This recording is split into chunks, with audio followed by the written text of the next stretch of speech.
Chapter 36. Ah. Do you have enough brains? I know you're strong, but this little girl is still in my hands. I'll kill her if she tries anything funny. Ernst was not afraid of Dustless's killing intent. Even though he knew this guy was unfathomably strong, he had an advantage, a hostage. Thinking of this, Ernst could not help but admire his own resourcefulness. Scum, scum. Pomelo's face was red as she shouted angrily. The ignorant are fearless, Dustless sighed. His tone was full of pity as he said, your celestial race was recently destroyed. Only a few escaped. Do you know who did it? How do you know about this? Ernst looked at Dustless in shock. As a member of the celestial race, he naturally knew that the celestial race was recently destroyed and suffered heavy losses. This race was almost wiped out. Only a few managed to survive. Thinking of the mastermind behind this, Ernst felt his scalp go numb. Even the big shots in the celestial realm found it difficult to deal with such a strong enemy, let alone him. Are you afraid of him? Dustless asked again with a teasing look on his face. Nonsense, who wouldn't be afraid of such an existence? Ernst snorted coldly. Fortunately, he was not in the celestial realm. Otherwise, he would definitely be dead. Ha ha ha. Dustless's smile grew wider as he said, actually, I'm the culprit behind the destruction of the celestial race. Do you believe me? Believe my ass. Ernst snorted disdainfully. You're very strong, but you're still lacking if you want to destroy our celestial race. A mere human could destroy the entire celestial race? He would not believe it even if he was beaten to death. But he's the one who destroyed the celestial race. A cold and pleasant voice sounded, intoxicating like a fragrant wind. Ernst was overjoyed. He quickly turned around and said in surprise, Lady Freya, it's really you. This person beside you is...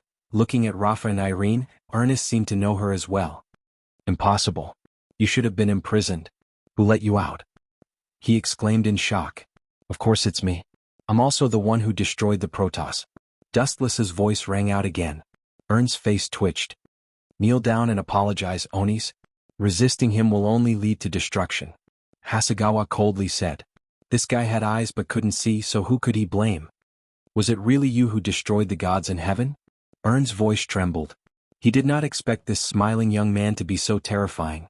Did he destroy the heaven realm alone? Just thinking about it made him feel a chill run down his spine. Countless great figures had died at the hands of Dustless, let alone him. Do I need to lie to you, kid? Dustless asked and pointed at Irene. He smirked and said, Come, call me master. Hearing this, Rafa and Irene's expression slightly changed. Looking at Dustless's unquestionable expression, they could only helplessly call out, Greetings, master. That soft voice made one's body go limp. Damn it, am I dreaming? Aoni slapped himself in the face. The burning pain told him that this was not a dream. Then, he looked at Rafa Irene in disbelief and exclaimed, You are also one of the 10 gods of the celestial realm. Why did you submit to this guy? However, Irene did not even look at him. She seemed to be disdainful and directly ignored him. Although they were all Protoss, there were still differences between the nobility and the lowly. Ernst, why aren't you letting her go? Hasegawa coldly shouted. I. Ernst hesitated. He wanted to let her go but also did not want to. If he let her go, what if Dustless turned hostile? I've given you a chance, a gloomy voice came from behind. It was as cruel as a poisonous snake. Ernst quickly looked back. It was Dustless who had appeared out of nowhere. What made Ernst despair the most was that a golden sword was floating above his head. Wait, I still have something to say, you. Pucci. Before Ernst could finish his words, the Kusanagi sword slashed down. His body was split into 2 halves on the spot. A large amount of blood splattered out. Amaterasu. The smell of blood in the air was really unpleasant. Then a black flame fell on Ernst's body and burned him into nothingness in a short time. You're really cold, Hasegawa. Dustless looked at the unmoved Nagayakawa and Rafa Irene. The two of them didn't even look at Eunice. Should I sympathize with this guy? He was originally monitoring me. He deserved to die. Hasegawa's face was ruthless. Not to mention that she had already pleaded for Ernst. At the same time, her tone had a trace of arrogance. Although we are of the same race, there are differences between Protoss. Hearing this, Dustless shrugged. This was true. After all, she was also one of the 10 gods. What the hell was Ernst? He was just a mere scum. By the way, why did you suddenly come? Looking at the 2 women, Dustless suddenly asked. He did not inform them to come and there was no need for them to come. After you left, someone came to take Pyrolite to the demon realm. Hasegawa and Irene looked at each other and said slowly, "Those guys are not good people. Reject them all. The demon realm is a place that eats people without spitting out the bones. Pyrolite is too simple and not suitable for that place." Dustless said coldly. "Unfortunately, that person claimed to be Pyrolite's uncle. His name is Ramses. Even if we stop him, Pyrolite will meet him." Hasegawa shrugged. This kind of thing could not be stopped at all. After all, the two sides were related by blood. Troublesome things are piling up one after another. Dustless rubbed his eyes, then his face showed a touch of coldness. "Then let's go to the demon realm to take a look. Maybe we can meet that stinking brat Dongqing Rengen." Dongqing Rengen's whereabouts were not found in the heavenly realm or the human world.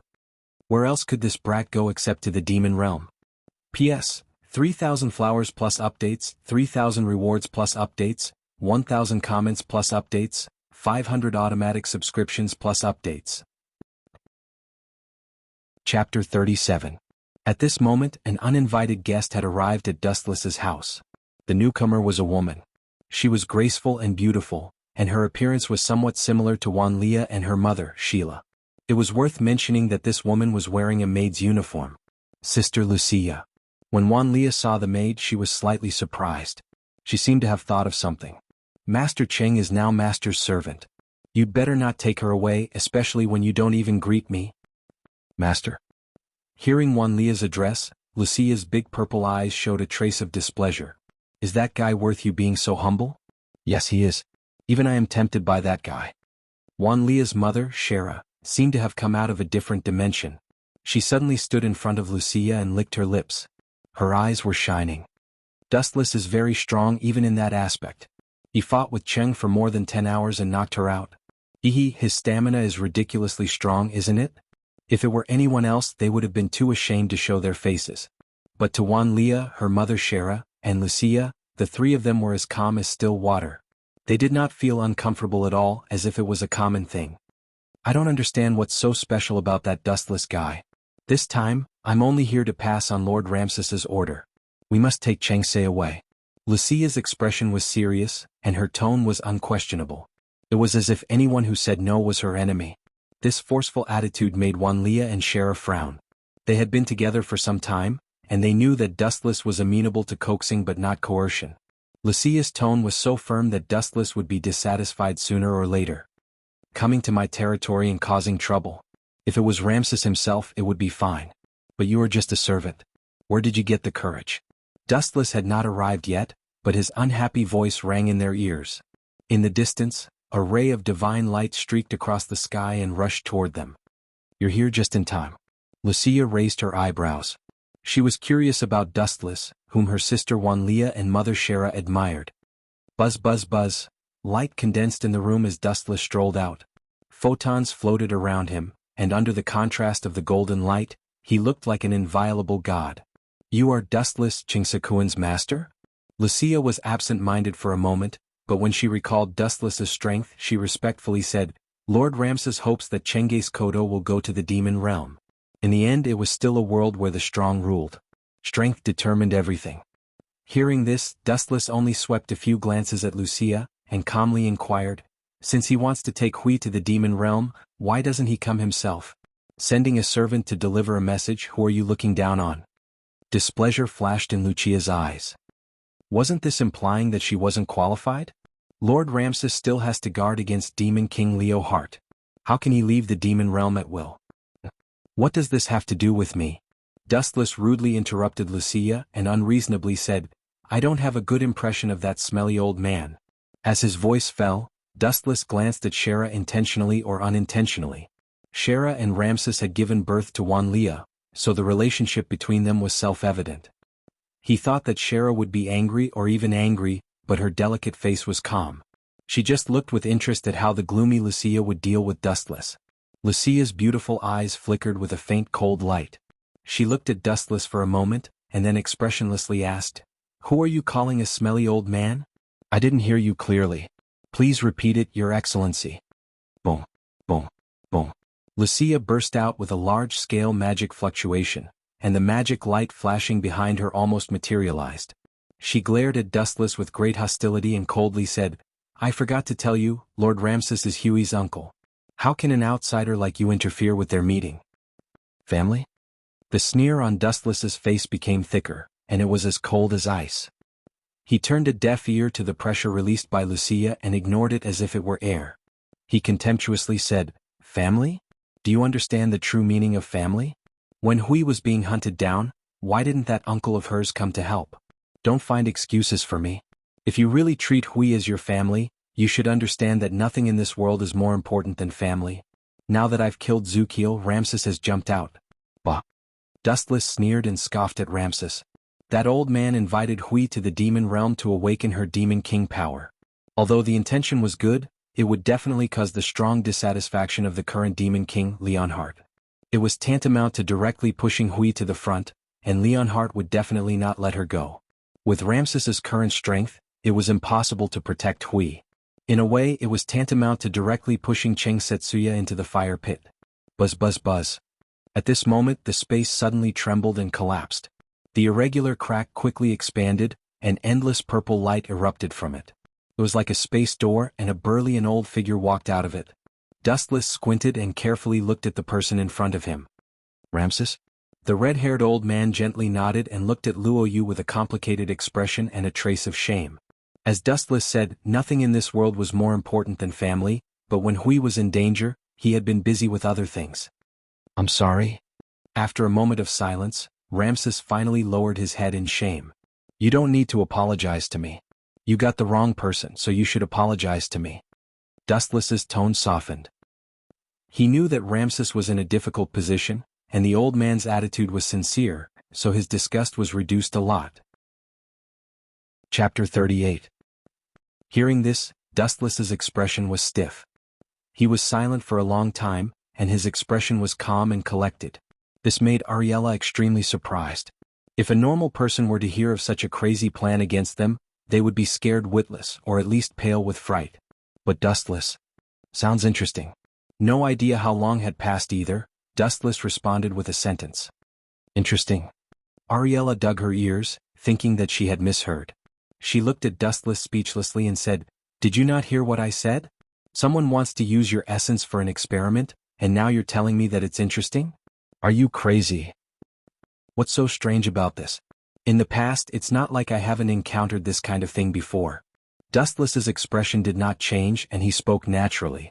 In those clear eyes, there was an eternal indifference brewing. This pair of eyes, this pair of bright and wise eyes, did not seem to care about anything. "I think you've given up." Ariella snorted in disdain.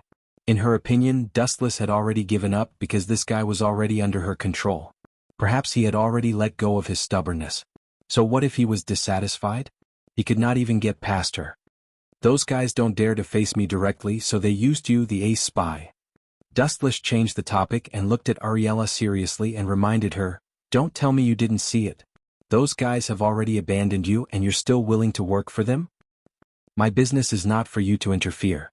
Ariella replied coldly, but there was a clear trace of pain in her eyes.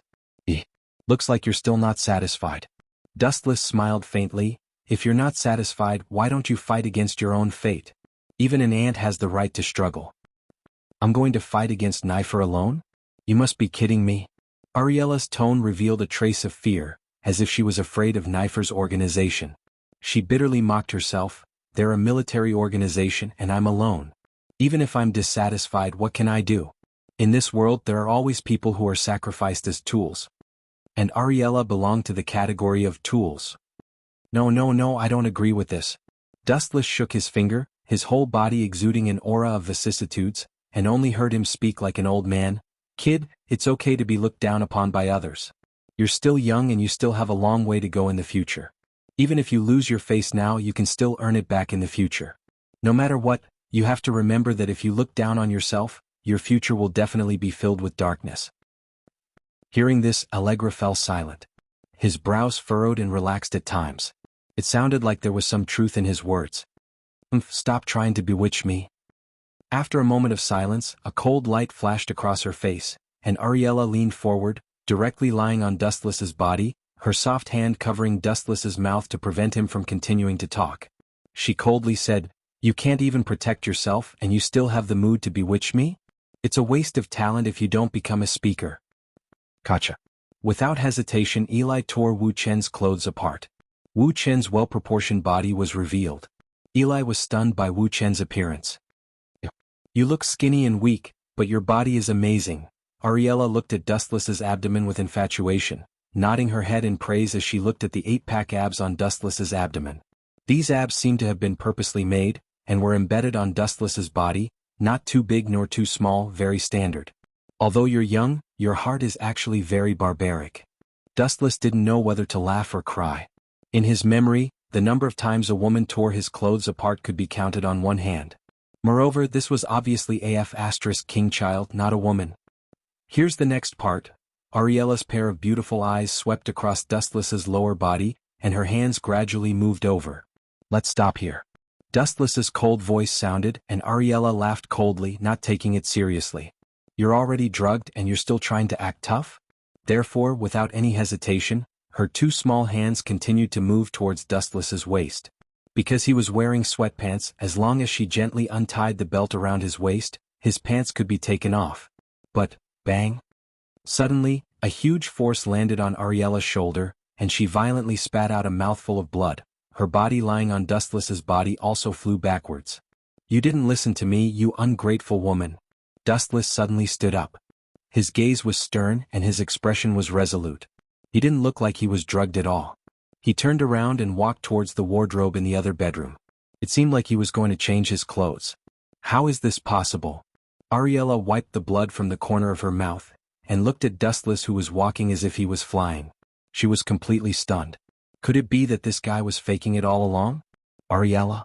What did you do to Master Dustless?" At the same time, Elise also rushed in, her beautiful eyes filled with anger. This friend of hers, whom she trusted, actually dared to lay her hands on Dustless? Ariella's face twitched as if she couldn't explain, so she shut her mouth. There was no point in explaining to Elise, as she was Dustless's errand boy. "I say, little girl, how about we make a deal?" In just a few seconds, Wu Qin changed into a new shirt and held a goblet in his hand. There was a glass of juice in it? A deal? Ariella, who was originally in despair, was reinvigorated when she heard these two words. She asked, "What kind of deal?" "You go and tell those people from Nightfall that we've got what we want." Wu Chen's face was ferocious. He said with a murderous look, "Then I'll kill them." "You want me to be a traitor?" Ariella's expression was extremely ugly. Nightfall's method of dealing with traitors was quite cruel. "That's right." Dustless nodded and said expressionlessly, "You can refuse, but let me tell you, if you refuse, you will die immediately. If you're willing to listen to me, I can guarantee your life." Ariella's expression was difficult, and she was hesitant. She didn't want to die, and at the same time she didn't want to be a traitor. However, after thinking about it, it seemed that there was no plan that could satisfy both sides. If she refused, Dustless would die immediately. If she became a traitor, although she would be on Nightfall's kill list, she would also be protected by Dustless, so, Master Dustless. After thinking for a while, Ariella knelt on one knee without hesitation to show her loyalty. Chapter 39. Not bad. Only a woman like her would be likable. Seeing this, Dustless smiled proudly and gave her an admiring look. He felt a sense of accomplishment. Although he was forced to do this, Dustless only cared about the end result. He did not care about the process. To be able to force a mortal enemy to become his follower, wasn't that something to be proud of? "You go and inform those guys in Nifling that they'll come to make a deal in 3 days. Let me see which idiot is coming to die," Dustless said gloomily. His eyes were flashing with scarlet light. When he spoke, the air was filled with the thick smell of blood. "I understand." Elila nodded with a pale face. Her body was trembling unnaturally. Even if he did not deliberately target her, Elila's body was still instinctively afraid. This was an innate fear, just like the invisible restraint of higher life forms towards lower life forms. There was always a lingering fear. Now she finally understood Dustless's strength. He was just playing with her. If he really wanted to kill her, he would not even have to lift a finger. He could kill her with just a thought. "All right, you may leave." Dustless's expression returned to normal, and his tone was gentle. Although he had killed countless people, Dustless had always used a combination of kindness and power to deal with his own people. When it was time to be tough, he would be tough, and when it was time to be gentle, he would use gentle means. Elila did not dare to stay any longer. She bowed deeply and left quietly with a fearful expression. Master Dustless, I did not expect this to happen. It's all my fault. I'm very sorry. Elise lowered her head in shame. Although Dustless was fine, she was the one who introduced Delilah. You did not do anything wrong. After all, it's hard to tell what's in a person's heart. Just be more careful in the future.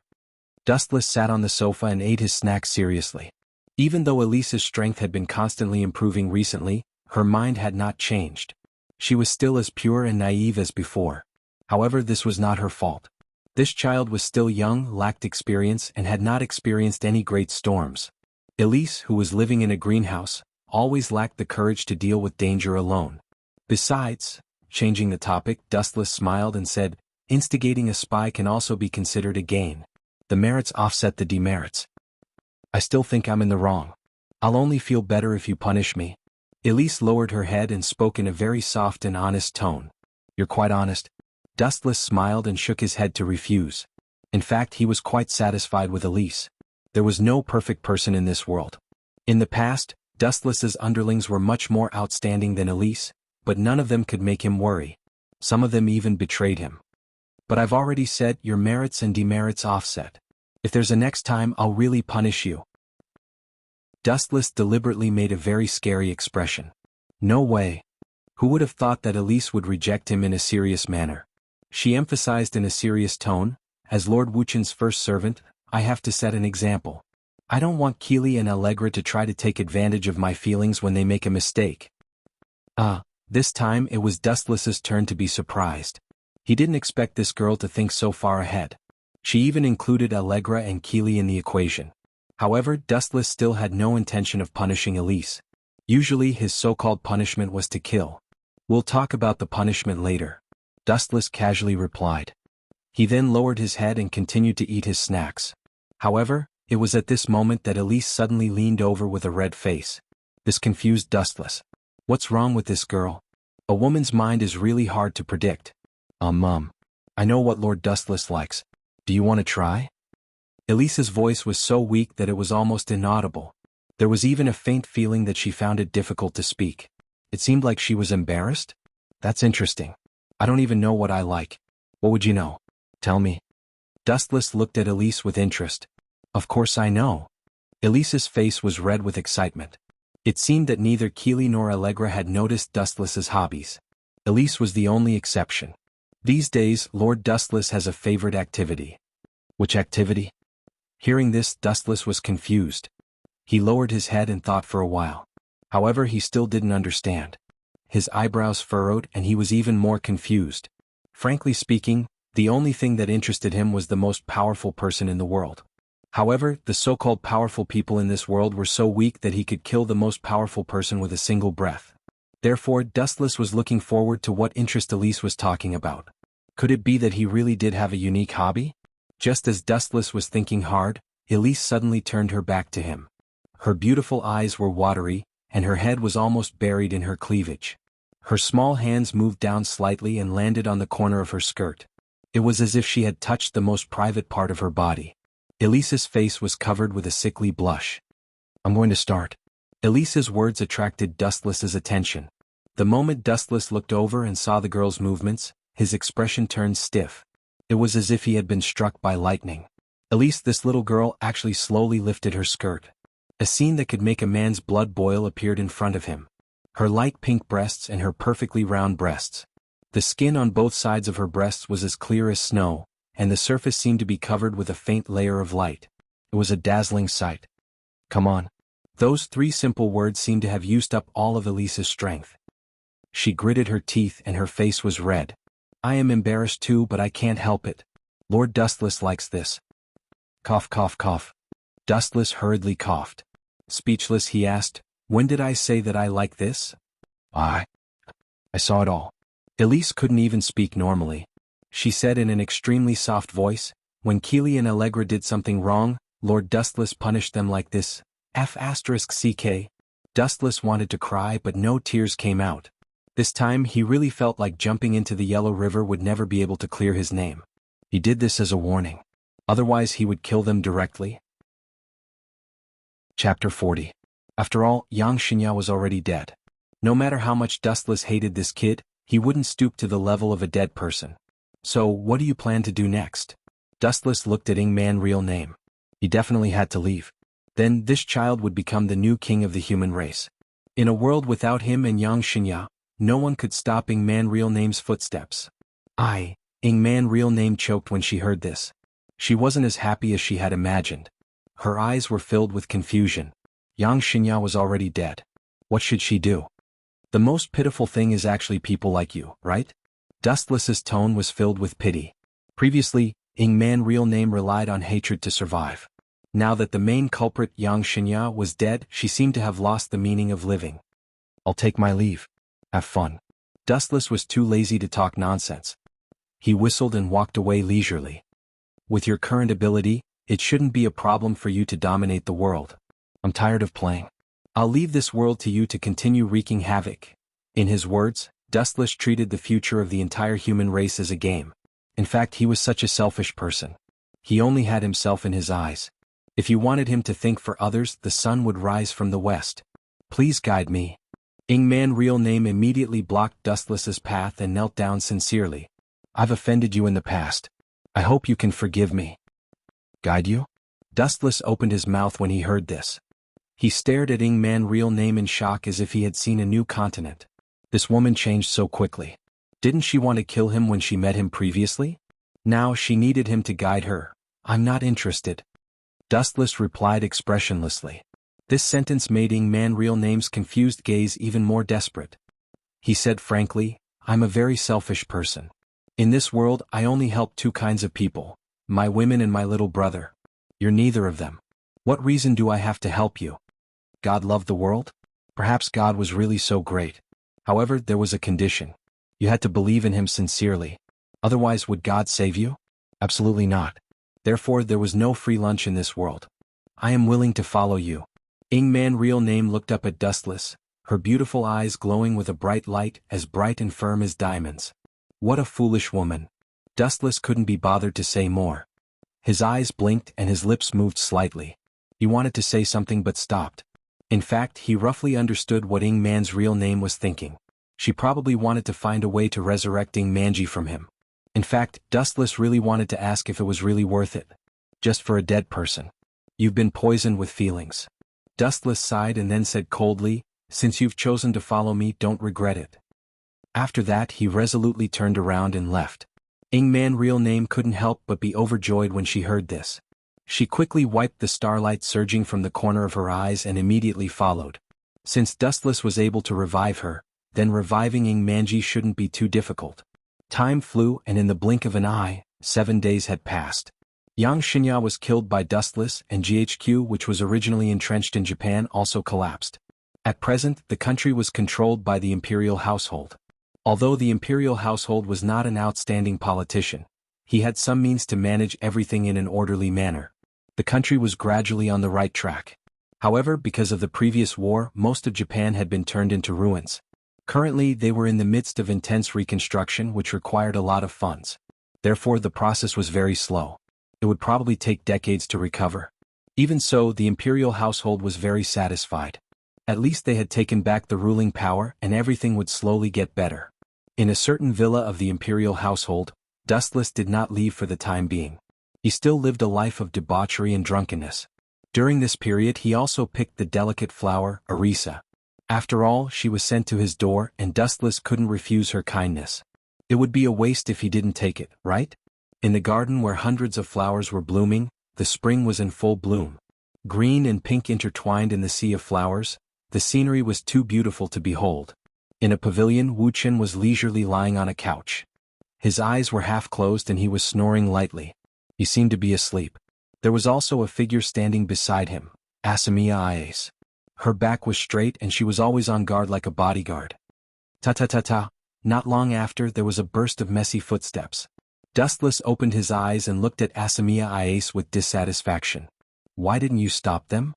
Can I stop them? Asamiya Ayase shrugged, showing a helpless expression. Looking up, the people who were coming were imperial households Arisa and others. Dustless, Sama, I heard that you are leaving? Imperial households Arisa was the first to rush over, followed by Sakura, Chunxia, Yatu and Inori, including Sakura's real name and others. Among them, the most nervous were Sakura, Chunxia, and Imperial Household's Arisa. What shouldn't have happened had happened. They were already Dustless's people. Even if they were dissatisfied, they could only follow him. For this world, I was originally a passerby, and I will naturally leave at the end of the trip.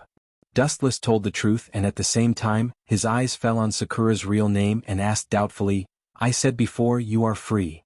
Dustless agreed to the request of Sakura's real name and resurrected Sakura Manji. He didn't embarrass Sakura's real name and gave her freedom very generously, but this child came back. It was really strange. In fact, after the resurrection, Sakura Manji was a bit strange and panicked. After seeing Sakura's real name, she was still nervous and scared. She probably subconsciously thought that this sister was a monster. She was afraid that she couldn't avoid it. This made Sakura's real name suffer a blow. Even though she always wanted to take care of Sakura Manji, her brother, he was always afraid of her. Sakura's real name smiled bitterly and explained, "I will continue to follow Dustless-sama. For Sakura, I am a nightmare-like existence. It is enough for him to live happily, and I, as his sister, will disappear from his sight forever." You are really carefree, worthy of praise. You have made progress in your thinking. Dustless showed a rare look of appreciation. Love was not simply possession. As long as the other party was happy, it was enough. Sakura's real name seemed to be really relieved now.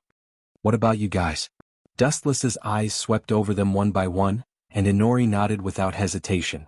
It seemed that because he created this new body for her, she was extremely dependent on Dustless, and probably already regarded him as a father. "I'll suffer a little and walk with you." Blackbird still had the same carefree look on her face. She crossed her arms in a very proud manner.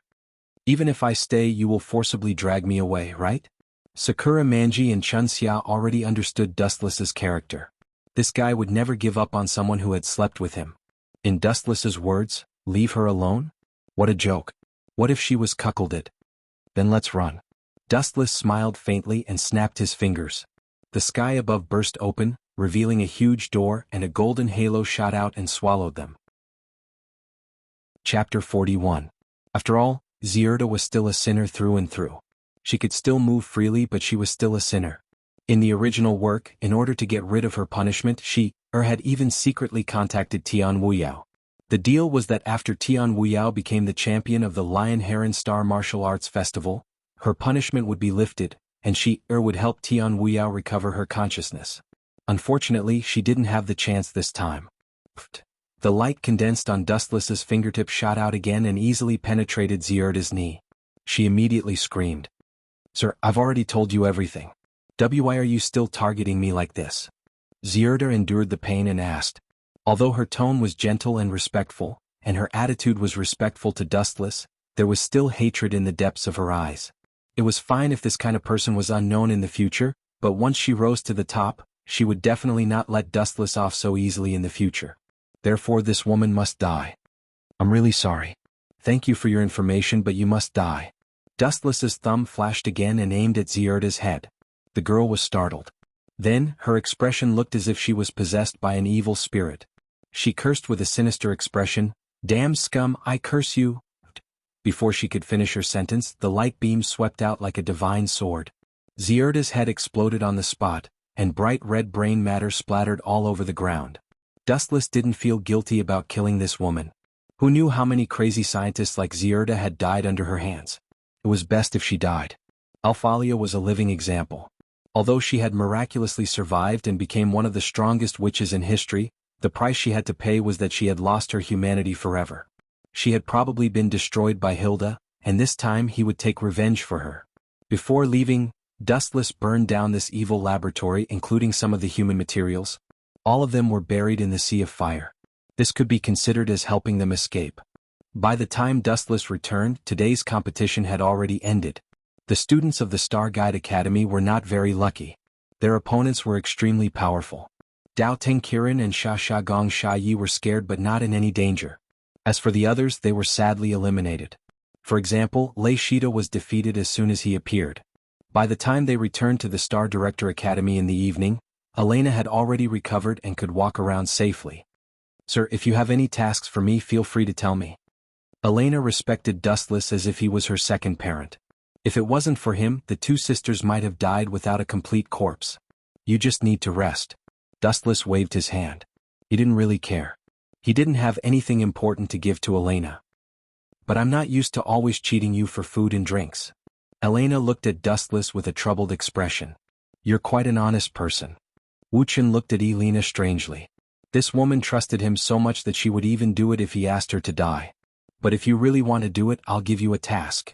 Dustless narrowed his eyes, shooting out a ruthless light, and said, in case something uncontrollable happens, you go and kill the entire Sky Mist Ling Do family. Understood. Elena nodded without hesitation and then quietly left. Time flew by. In the blink of an eye, it was the morning of the next day. It was time for Dustless to participate in the second round of the Star Phoenix Martial Festival. Unfortunately, his opponent was World Dragon 7th Academy. One of them was called Li Xinyun, ranked 9th in World Dragon 7th Academy, and her sister was called Li Shenhua. I heard you defeated that pair of trash yesterday. Looks like you're not bad. But don't think you can defeat us siblings today. Li Xinyun's eyes were unruly as she looked at Dustless and Yuli's with a gloomy face. In the end, it's just good luck. Li Shenhua also had a disdainful attitude. Did these two idiots eat gunpowder or something? Who are they venting their anger at? Dustless was secretly depressed. He and Yuli seemed to have never offended these two Chinibu patients. Those two fellows were originally our prey. Since you two killed them, we'll start with you too. Li Xinyun's eyes were filled with hostility. Even though they were all from the same school, he and Li Shenhua were from the Water faction, while Song Ran and Luo Kunzhen were from the Wood faction. The two factions were like fire and water, and were completely hostile to each other. Originally, Li Xinyun and Li Shenhua wanted to take care of those two from the Wood faction, and take the opportunity to attack Fan Xinglu's power. But the plan could not keep up with the changes. Song Ran and Luo Kunzhen were defeated the moment they entered the arena. They were beaten up by Dustless and Yuli's, which naturally disrupted the siblings' plan. Therefore, Dustless and Yuli's were hated by the siblings. Even if you're being unreasonable, you should know when to stop. World Dragon Academy having students like you is simply a disgrace. Yuli said in annoyance. The siblings' eyes were very annoying, as if they were looking at insects. I hope you two can still be so arrogant later. I won't let you leave so easily. I'll have to torture you. Li Xinyun's face was distorted, and Li Shenhua also revealed a sick smile. Likewise, I also have the same plan. Dustless responded, and his face was brewing murderous intent. These two little perverts had personality defects, and their personalities were similar to sadomasochism. In the original work, they tortured Yuli so much that she almost lost consciousness. Therefore, Dustless also hated these two siblings and took the opportunity to cripple them. Chapter 42. This wave of framing was really powerful and extraordinary. Even Dustless couldn't find fault with it. Perhaps even Xiao Jiwu thought that he was the mastermind behind it. Do you agree or not? Mingwu leaned over and naturally laid beside Dustless. She purposely opened her collar and exposed her snow-white skin. If you agree, there will be a reward. Mingwu blinked her seductive eyes. Her burning gaze almost melted Dustless. Anyone who was looked at by her would feel their heart racing and their blood boiling. Dustless did not fall for it. He raised his hand and rubbed the girl's head. All right, you can go back. You just want to speed up your sister's IS construction project, right? I'll just give the order. This was not a big deal. It was just a matter of Dustless's words. I knew you're the best. Hearing this, Mingwu smiled and blushed. She took the initiative to leave a kiss mark on the right side of Dustless's face. If there are any women looking for trouble with you in the future, just leave it to me. I'm the best at solving girls' problems. Mingwu clenched her fist to show off to Dustless. Hearing this, Dustless rolled his eyes. He did not even need to think about it. This girl must have done something bad to someone else and then pushed the blame onto him. She even said that it was his order. Then I'll go back. After achieving her goal, Mingwu skipped away. I'll go to Mingwu's place to have a look. It would be best if I could explain it to her. But according to my estimation, that kid probably won't listen. Dustless looked at Mingwu's back and also got up to leave. It would have been fine if she had just casually beaten up Xiao Jiwu. The key point was that Mingwu even stripped her naked in front of everyone. How could a girl like Mingwu endure this?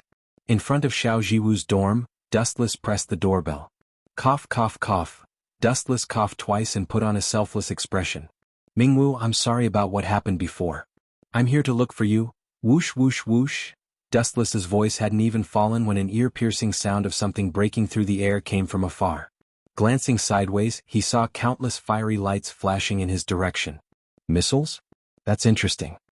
Dustless narrowed his eyes.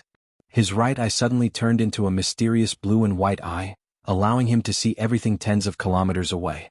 Even a fly 10 kilometers away could be seen clearly. From this, one could see how terrifying and powerful the Tensigan was. In the sky 10 kilometers away, a silver-white IS stood in the sky. Its body was covered in black smoke. Clearly, it was this mysterious IS that launched the missiles. Bang bang bang bang. The missile exploded before it even reached them. The guards of the IS Academy were not bad. It's probably the Silver Gospel. Dustless retracted his gaze. After some observation, he realized that it was an unmanned AI machine. Someone was controlling it from behind the scenes. Despicable bastard, how dare you appear in front of me? The door suddenly opened, revealing a fierce face. Who else could it be but Scheinesheim? Still so fierce. It seems that you are not injured. You are very energetic.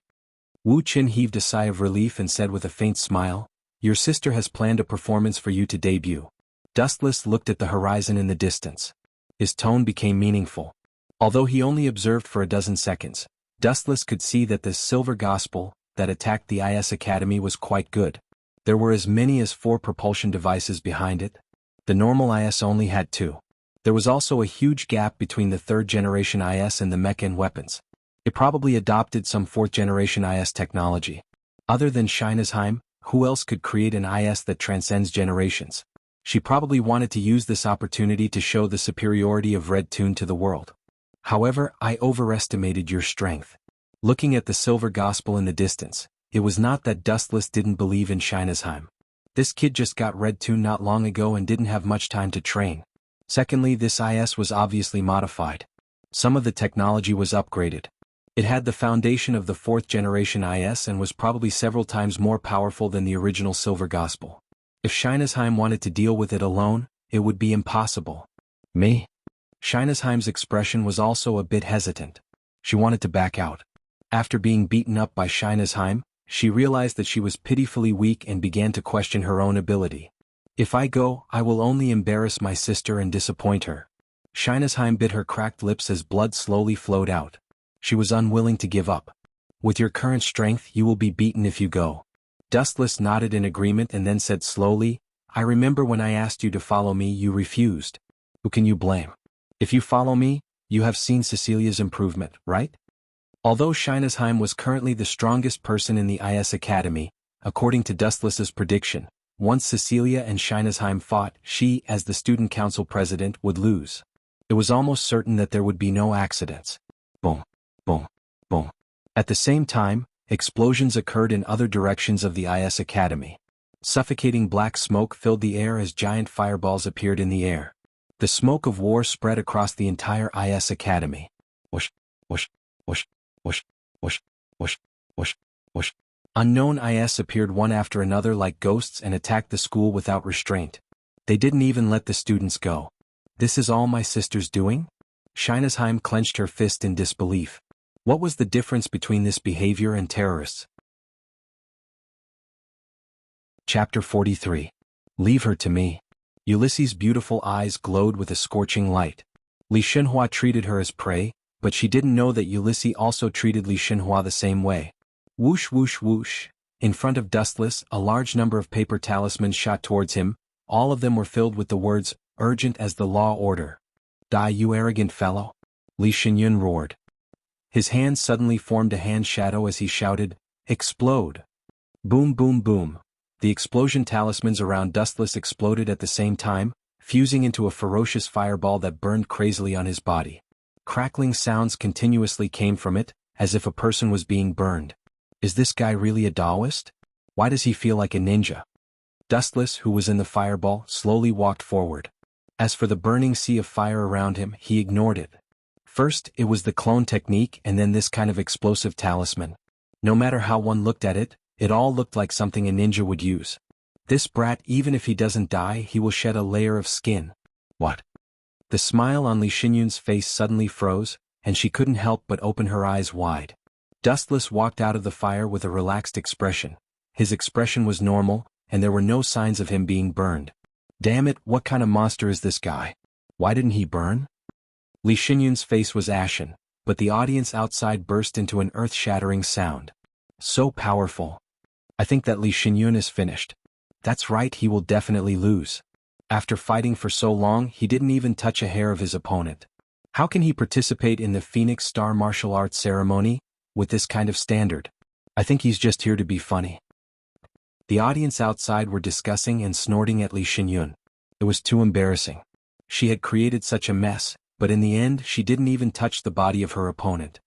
You bastard, just you wait, I'll teach you a lesson soon. Hearing the ear-piercing ridicule, Li Xinyun's resentment towards Dustless deepened. Has this brat's head been squeezed by the door? What does it have to do with me if the audience outside is following suit? Looking at this kid's vicious expression, Dustless was also speechless. This kid's brain must have been hit with iron. You don't seem to have any more tricks up your sleeve.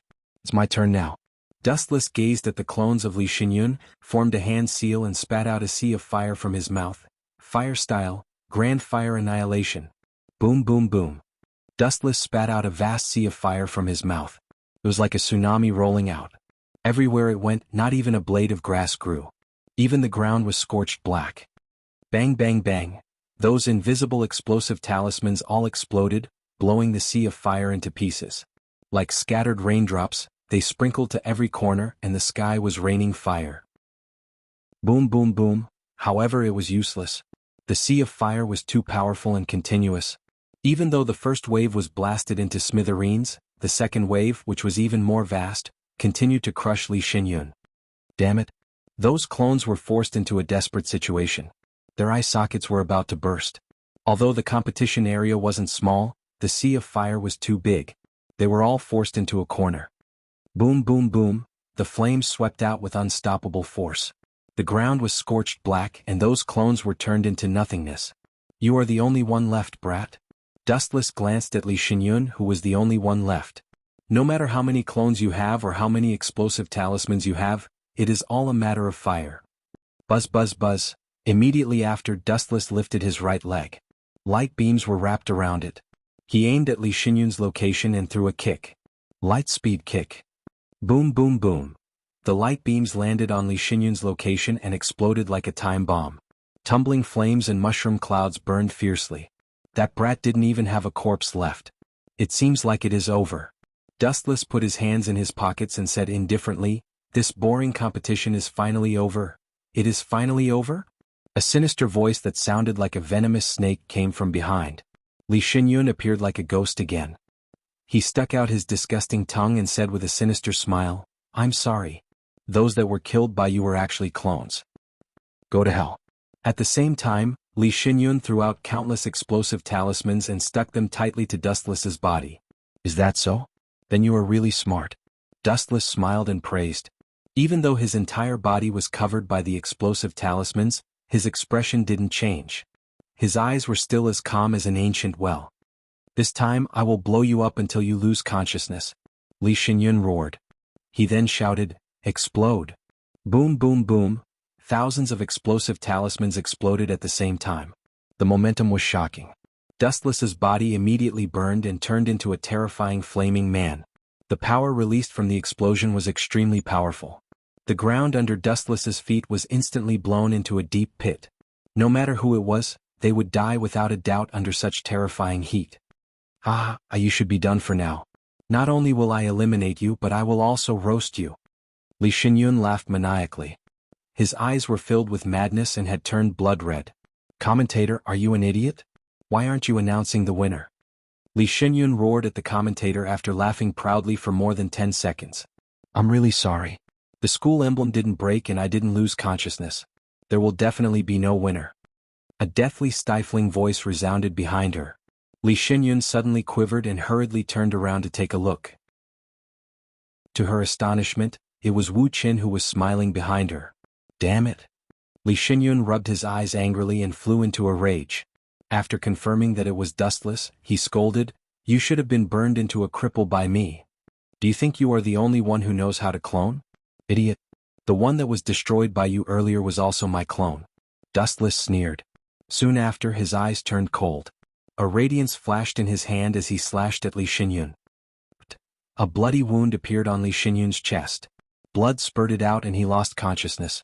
Li Xinyun has lost consciousness. Star Guide Academy's Dustless wins.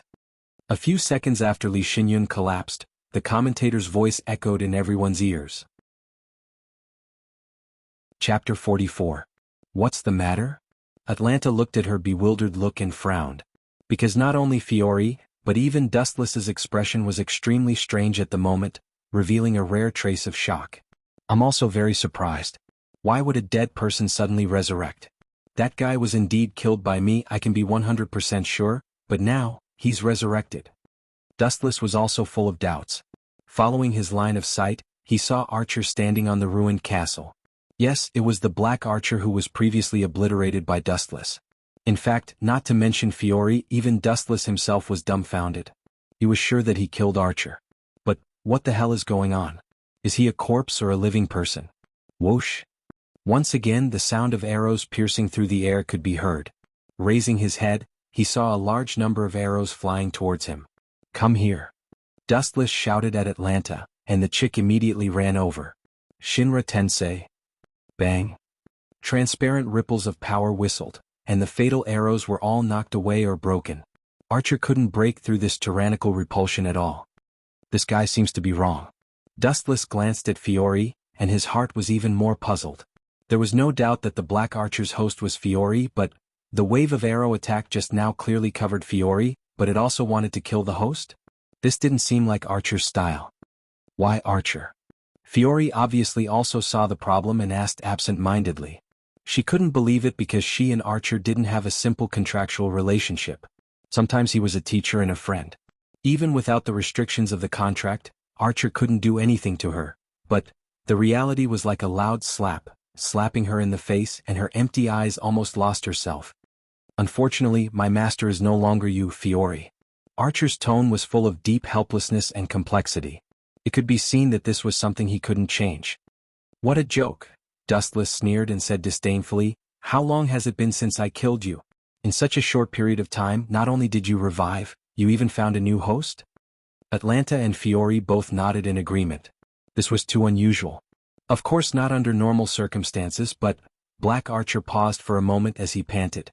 It could be seen that he was also very shocked by this matter. After calming himself down a little, he slowly said, but with the help of the Holy Grail, wouldn't it be enough? That Sieg made a wish on the Holy Grail? Dustless's face also revealed a look of surprise. His previous doubts were quickly swept away. If it was the Holy Grail, then it was indeed not a big problem. In the eyes of many, it was an omnipotent wishing machine that could do anything. I'm really surprised. That Sieg actually made a wish to the Holy Grail. But why did he revive you?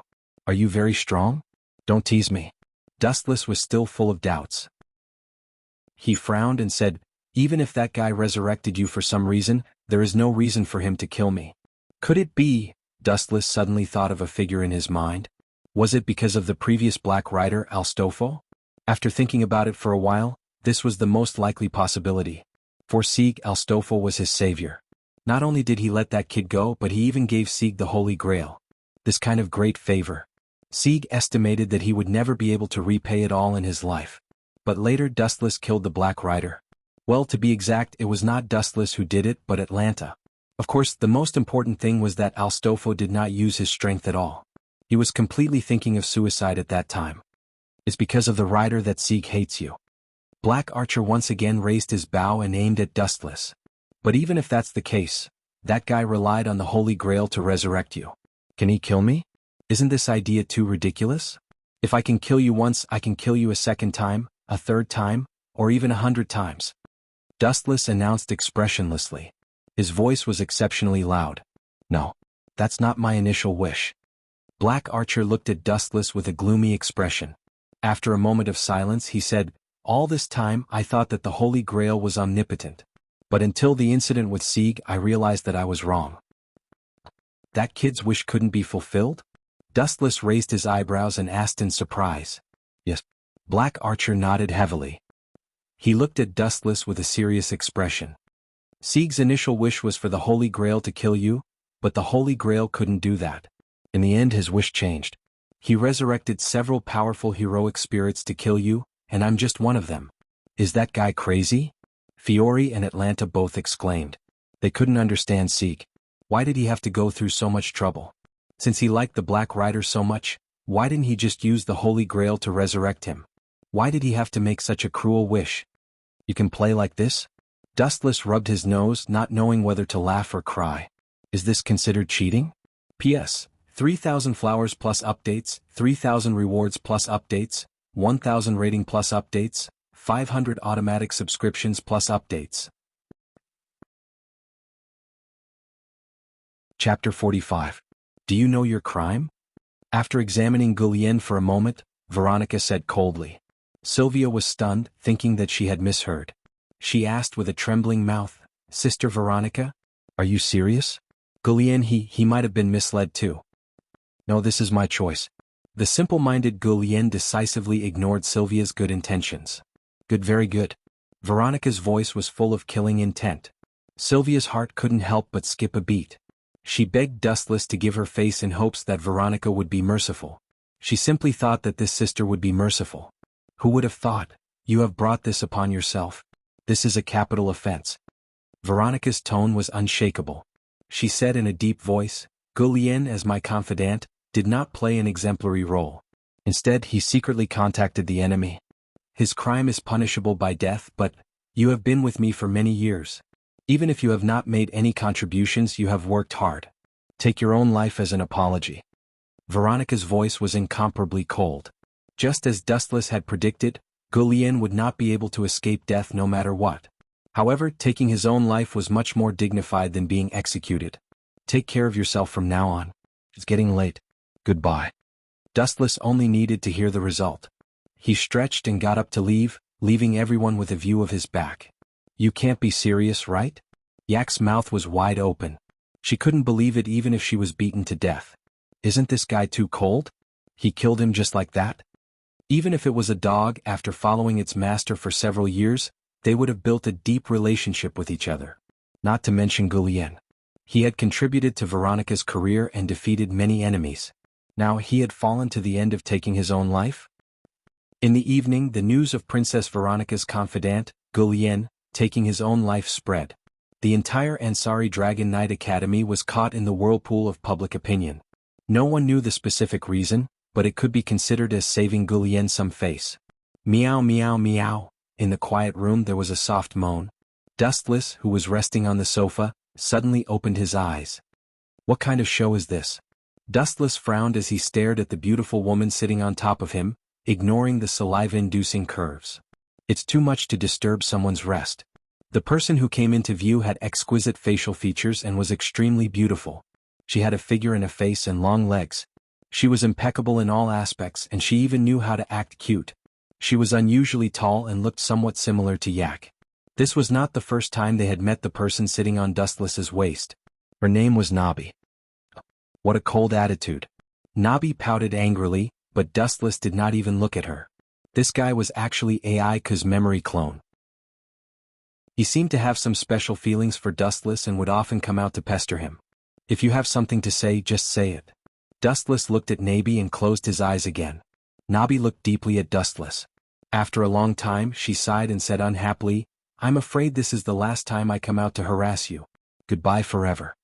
As she spoke, tears fell from Nabi's eyes in disbelief. She seemed particularly sad and reluctant. Are you starting to put on a sad show? Seeing this, Dustless was speechless. He helplessly patted the girl's head. Can't you be a little more obedient? Don't play these little games all day. You're Aiko after 5 years. 5 years later, she's still so childish. I'm telling the truth. Nabi squinted her eyes and enjoyed it for a moment. Then she pushed away Dustless's palm on her head and emphasized, I've decided to fuse with Aiku. They were originally the same person, so the fusion was naturally fate. Hearing this, Dustless's calm eyes rippled slightly. His bored eyes began to condense and emit bursts of light. Fusion? That's a pity. Aiku will probably reject it. There was suddenly another person in her body. Although the initiative and control of the body, including the thoughts, were still with Aiku, no one would be able to accept such a thing, right? You're right. When we were in the Dragon Workshop, I talked to her about a similar topic, but Aiku rejected it. Nabi didn't mince her words. There was no need to hide this kind of thing. Even if AI-ku rejected it, she would still forcibly fuse with AI-ku because there were too many implications involved. It was even closely related to the future of the dragon race. What if I don't agree? Dustless asked. This seems to be between me and AI-ku. You don't have the right to interfere. Even though she already knew that Dustless was overbearing and unreasonable, Nabi still retorted unhappily when she saw his condescending gaze. This has a lot to do with me. Don't forget. AI-ku was born from absorbing my power. To a certain extent, she's my child. Now that you're fusing with her, don't you know how I feel as a father? Dustless's expression was sharp, and his eyes were sharp. He didn't seem to be joking. You're AI-ku's father? Hearing this, Nabi's lips curled into a mischievous smile. Her body wrapped around Dustless like a snake, and she asked in a soft and coquettish tone, what kind of father would do such a thing to his daughter? You insatiable brat, who gave you the courage? Dustless's mouth twitched. His face darkened as he asked, are you secretly observing me? No, I'm just observing AI-ku. Nabi shrugged as if it had nothing to do with her. As for what kind of indescribable thing it was, looking at Dustless's angry and somewhat awkward expression, she knew it wasn't anything good. Chapter 46. I can't accept this. The Black Lancer struggled violently with his four limbs. His hands were grasping at the air, the veins on his palms and the back of his hands were bulging, as if he wanted to strangle Dustless to death. Thinking about it carefully, you are indeed a little tragic. It was not easy for you to be resurrected, and it hasn't even been a minute, right? You didn't even have time to take a few breaths of fresh air before you were killed. I should at least apologize to you. Dustless seemed to really understand the Lancer's pain, and his tone sounded very apologetic. However, it would have been better if he did not say anything. After he finished speaking, the Black Lancer was so angry that he spat out a mouthful of blood, and his face was purplish red. He would not be grateful for Dustless's apology. No, it was not an apology at all. It was deliberately exposing his scars. I curse you to die a horrible death. The Black Lancer's eyes bulged outwards and his black eyeballs were bloodshot. His expression was like that of a demon who had fallen into hell. A guy like you should. Unfortunately, before he could finish his words, the Black Lancer's body dissipated. You're next. How do you plan to die? Dustless's gaze swept towards the Black Archer and said faintly, if I remember correctly, that move just now can only be used once a day. Sure. Next, what do you have to fight me? The Black Archer frowned and did not speak for a long time. In fact, he was depressed because this guy knew too much. Give up, Archer. With your strength you can't kill Dustless. Please accept reality. Tears flashed in Fiori's eyes. You're the only friend I have left. I don't want to lose you. I'm sorry, Fiori. The Black Archer did not address her as master at this time. He directly called her by her name and said from the perspective of a friend, even if I agree verbally, my body will involuntarily carry out the command incantation's command. You should know this. In that case I can only let you die. Dustless didn't hesitate. He decisively raised his thumb, and an energy ball containing strong spiritual pressure quickly appeared. As for the Black Side Archer, with the command incantation's command, he picked up his bow again and aimed at Dustless. Just like Lancer, he was ordered to kill Dustless through a command curse. Before I leave, I want to say something. Black Archer's face remained calm. He could feel the power of Void Flash in Dustless's hand. Even if Dustless was perfectly resurrected and regained all his strength, it would still be a huge threat to him, let alone a mere heroic spirit. Lady Fiori, it's a pleasure to meet you. Please remember my name, Sharon. Black Archer finally smiled gently at Fio. His handsome face was filled with gentleness. Even Dustless's expression softened. The clean and shallow smile was like a refreshing breeze, brushing away Fiori's sadness. Those clear eyes seemed to be able to speak. Not only Fiori but even Dustless, an outsider, understood the deep meaning of Karen's words. If Sharon could survive, the two of them would become close friends in the future. It's a pity that the world is so cruel. 9 out of 10 things are not satisfactory. Dustless's compassion quickly disappeared. The Void Flash in his hand was thrown out in a straight line, and the archer also shot out a dense number of arrows. Void Flash. At this moment, Fiori could no longer hold back the tears in her eyes, and they burst out. Boom, boom, boom. Void Flash finally exploded on the archer's body. He disappeared on the spot, and the space where he was also blasted into a large hole. He was instantly killed by an overwhelming force. In case Seek can't find us for revenge, let's stay here, Atlanta. While speaking, Dustless had already used wood release to build some houses. Understood. Atlanta nodded obediently, then quietly walked to Dustless's side and asked in a soft voice, Lord Dustless, this child is quite pitiful. Her family is dead and she is the only one left.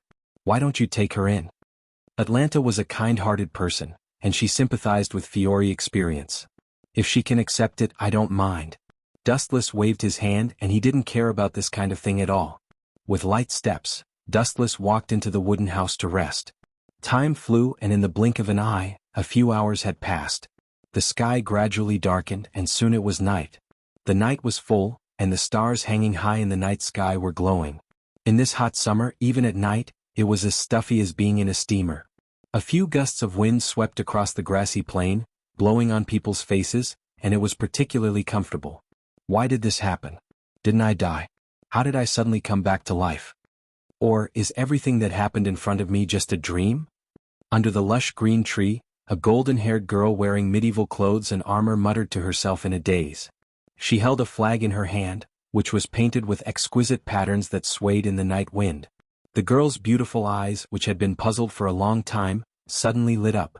Could it be that all of this is Lord? Lord, my ass, your Lord is not great to this point. He has already laid himself to rest. What right does he have to resurrect you? This abrupt sentence made the girl extremely angry because she was a devout believer and a saintess. The girl suddenly turned her head and looked towards the source of the voice. She didn't see anyone, but she angrily rebuked, Where did this heathen come from? How dare you speak to the revered Lord? Dustless. After seeing the person who came, the girl's beautiful eyes widened in an instant, and her rosy lips opened to the maximum limit. She was very surprised. I haven't seen you for a while. You seem to have changed a lot, ruler. Dustless walked over with his hands behind his head. No. You're no longer ruler now. The Holy Grail War is over for you. It's not too much to call you Jean, right? This blonde girl was the ruler who willingly died in the hands of Dustless.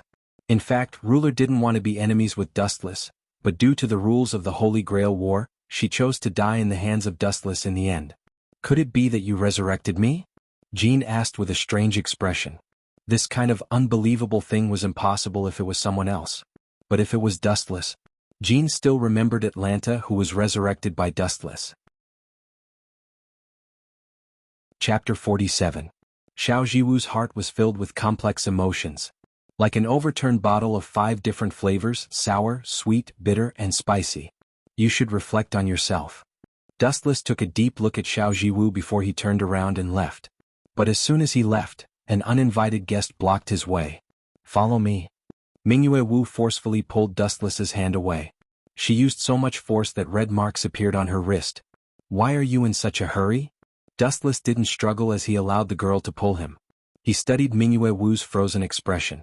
It was a rare moment of seriousness. Did you find Summer of Woven Spots? Dustless's face turned cold. If his previous interactions with Summer of Woven Spots were purely for fun, then this time he had crossed the line by infiltrating IS Academy with terrorists. Before, Dustless could turn a blind eye because of Woven Spots Chien, but this time, that kid had committed a capital offense. No. Mingyue Wu slowly shook her head before she said in a sinister tone, If I catch that guy, I will make him regret living. Mingyue Wu's tone was filled with unprecedented hatred. Her only sister was attacked by Summer of Woven Spots and was severely injured. How could she not be angry? You haven't forgotten what I said before, right? Mingyue Wu's face was filled with worry. About my sister's condition. Weren't you afraid that I would treat your sister as a mental patient? Now you know to come to me? Dustless said in a sarcastic tone. Before, his warm face was stuck to Mingyue Wu's cold butt. I was wrong. Is that not enough? Feng Wu showed an aggrieved expression. She hugged Wu Chen's arm and acted coquettishly. Her tone was soft and her arms swayed in her embrace. Sometimes it would touch her high cleavage.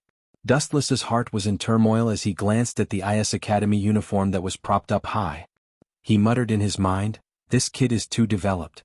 She probably has the potential to be a dairy cow in the future. Only this time, no next time. After some coaxing, Dustless finally agreed. In fact, he had a good impression of Mingyue Wu. In a quiet ward, Mo Jizan was lying quietly. Her face was pale, her breathing was very weak, and her eyebrows were purple. It seemed that it was not a simple skin wound. As soon as he entered the ward, Dustless realized that Gingzan's injury was very serious because this was the ICU. There doesn't seem to be much of a problem. Dustless gave it a cursory glance and didn't find any clues. This is a big problem. Mingwu laughed bitterly inside. He gritted his teeth and explained, "My sister was seriously injured by those terrorists and was forced to eat poison." Really? Hearing this, Dustless's pupils rippled as he asked suspiciously, "You saw it?" Dustless opened the tensigan and saw a purple liquid flowing in the blood vessels of the hairpin, eroding her internal organs. This poison wasn't very fatal. It was a slow-acting virus, but it could be very dangerous over time. No. Mingyu shook his head and didn't say much. He took out his mobile phone and played a recording. "Your sister was poisoned by us. Don't try to save her. If you want to get the antidote, take Dustless's head and give it to us. Otherwise just wait for death." No wonder you hate Weaver Spot's first summer so much. Dustless was relieved. He instantly recognized this voice as Weaver Spot's first summer. But that kid is really good. He even knows how to poison people.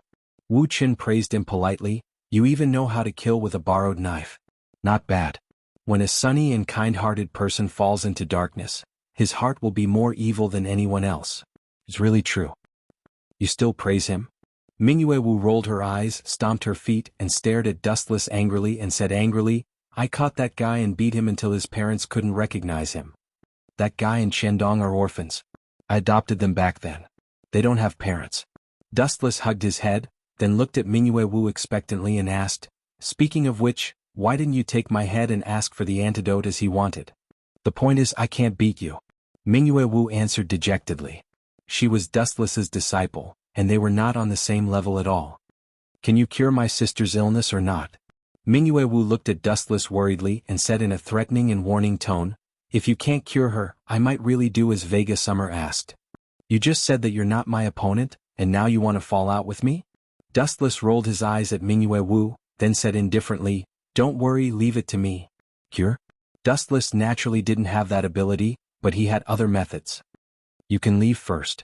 Dustless waved his hand, "I'm afraid your heart can't take my rough treatment." "Don't scare me, I've seen a lot of big scenes."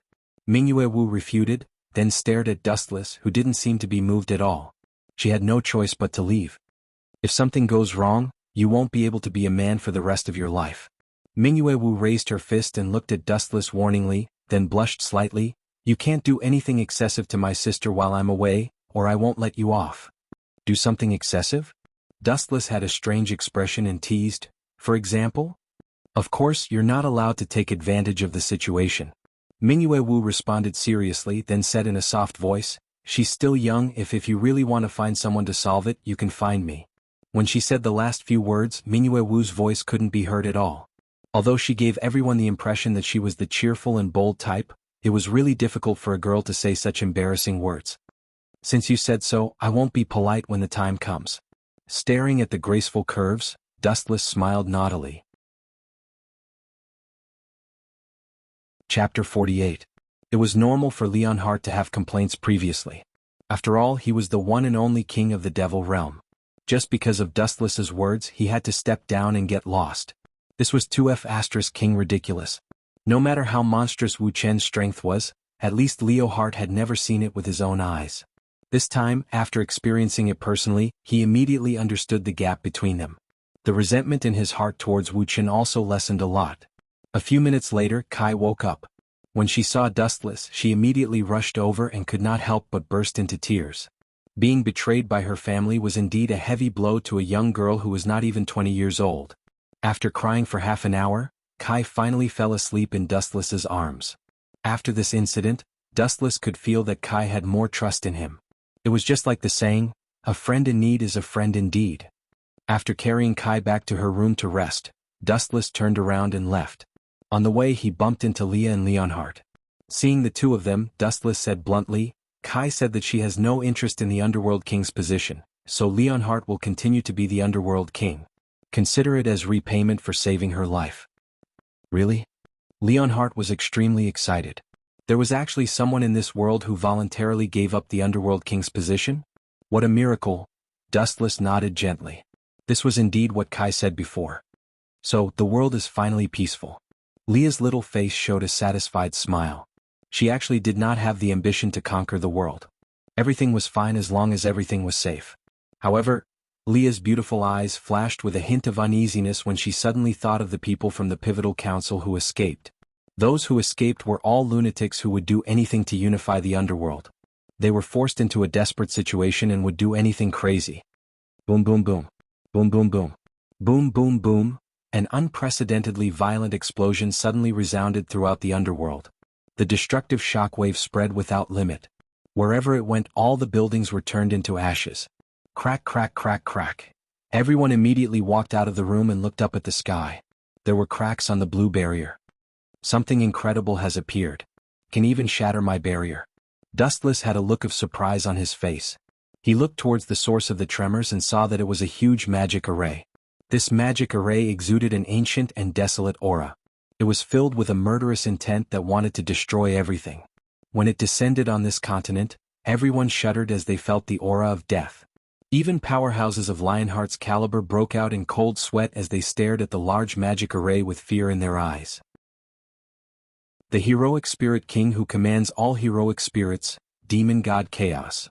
Leonhart clenched his fists and roared angrily, "In order to defeat us, those old bastards from the Pivotal Council even used this trump card."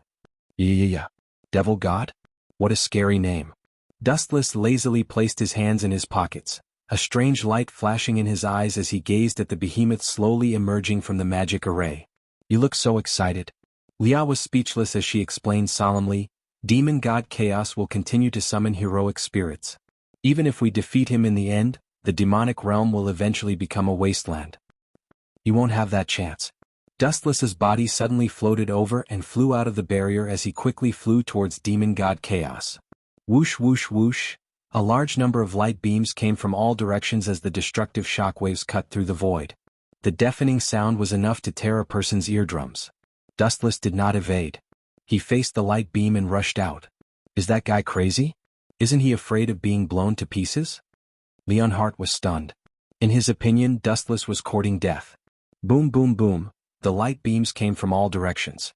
The moment they came into contact with Dustless, there was a huge explosion that could destroy the sky. His body was blown to pieces and there was not even a trace of him left. However, it was useless. As a user of the glint fruit, Dustless's body was instantly restored. He was still charging forward fearlessly. Roar roar roar roar. At the same time, Demon God Chaos had completely rushed out of the magic array. His huge body was like a demon, exuding an extremely evil aura of destruction. Behind him were a large number of purple worms that looked like enlarged versions of caterpillars. It was extremely disgusting. Roar roar roar. As if sensing Dustless's arrival, Demon God Chaos roared wildly as if he felt that he was being looked down upon by an ant and became angry out of humiliation. "What's a mindless idiot like you trying to show off for?" Dustless muttered to himself as if he was mocking the giant Demon God Chaos in front of him. Roar roar roar. Demon God Chaos seemed to understand Dustless's mockery and roared again. The purple tentacles behind him shot out like sharp blades. "You're just an ant. Don't overestimate yourself." Dustless blinked slightly, and his surging eye power began to surge. He focused his sight on the purple tentacles and shouted, "Amaterasu!" Boom boom boom. In an instant, a ball of black fire suddenly descended. It was as powerful as a natural disaster and surrounded the disgusting tentacles, burning them quickly. After burning the disgusting tentacles, the Amaterasu did not disappear. The vines moved forward along the purple tentacles, and the black fire finally engulfed every part of Demon God Chaos's body. A large ball of Amaterasu burned in the void, and a scream resounded through the world. "Ah!" Demon God Chaos let out a miserable howl that contained extreme pain. "Seeing you in so much pain, I'll free you." Dustless suddenly raised his thumb and aimed at Demon God Chaos in the depths of the void. The majestic spiritual pressure in his body continued to burst out and filled the ball. Wang Su's flash. P.S. 3,000 flowers plus updates, 3,000 rewards plus updates, 1,000 comments plus updates, 500 automatic subscriptions plus updates. Chapter 49. Capture her. Dustless swept a glance at Wildbone and no longer paid attention to her. She was already a turtle in a jar and no one could save her. The remaining monsters of Nuliang Group looked at each other and surrounded Wildbone and the other monsters. The situation was reversed in an instant. Remember, I want her alive. Dustless turned around and left. Nuliang Group was already in ruins, and if he didn't rebuild it, he would have to sleep soundly. This kind of thing was a piece of cake for Dustless. As a user of the wood style, how could this kind of trivial matter be a problem for him? Boom boom boom, the ground cracked open and all kinds of thick wood rose from the ground. All of them evolved into houses according to Dustless's will. In just a few minutes, a grander Nuliang Group headquarters appeared in front of everyone. It was more majestic than before and was thousands of square meters in size. It was hard to imagine that it was built in just a few minutes.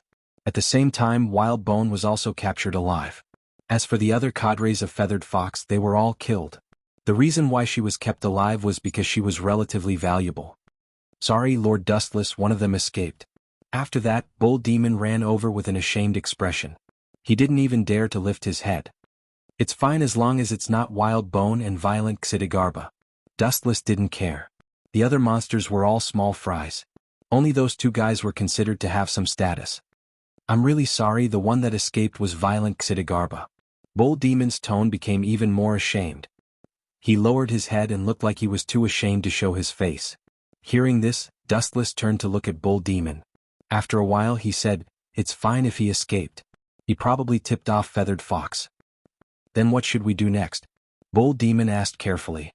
He was really afraid that Dustless would flip out if Violent Xidigarba escaped. "Tomorrow morning we will immediately rush to the capital." At this moment in the capital, the flames of war were raging. The Flower Kayuan family was retreating. There was no need for Feathered Fox to do it herself.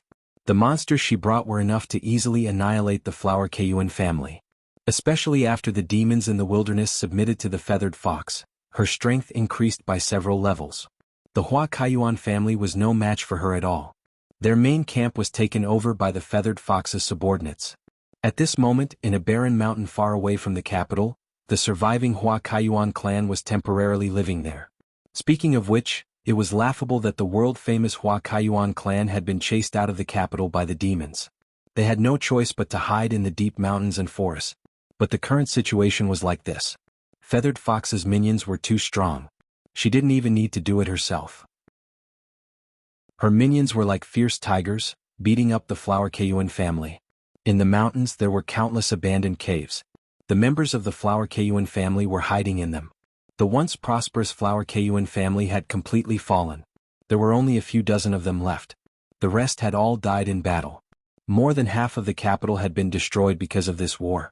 It was enough to see how tragic this war was. There were countless casualties. Now the capital had become a paradise for monsters. When will that guy come to the capital? Flower Kayuan Yulua stood outside a cave and looked at the distant sky. It was pitch black there. Raging demonic aura rushed into the sky.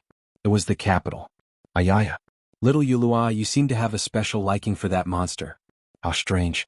As a Onmyoji, the Flower Kayuan family has begun to rely on a monster. A strange voice came from behind. Flower Kayuan Yulua gently turned her head.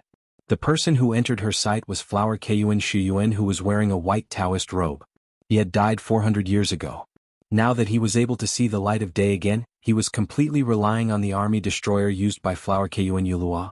It's not that I have a special liking for that guy. I hate that hooligan very much. Flower Kayuan Yulua's little mouth gently rose, then helplessly said, "But other than him, who else can we rely on? Now the capital is already in chaos." What Yulua said is correct.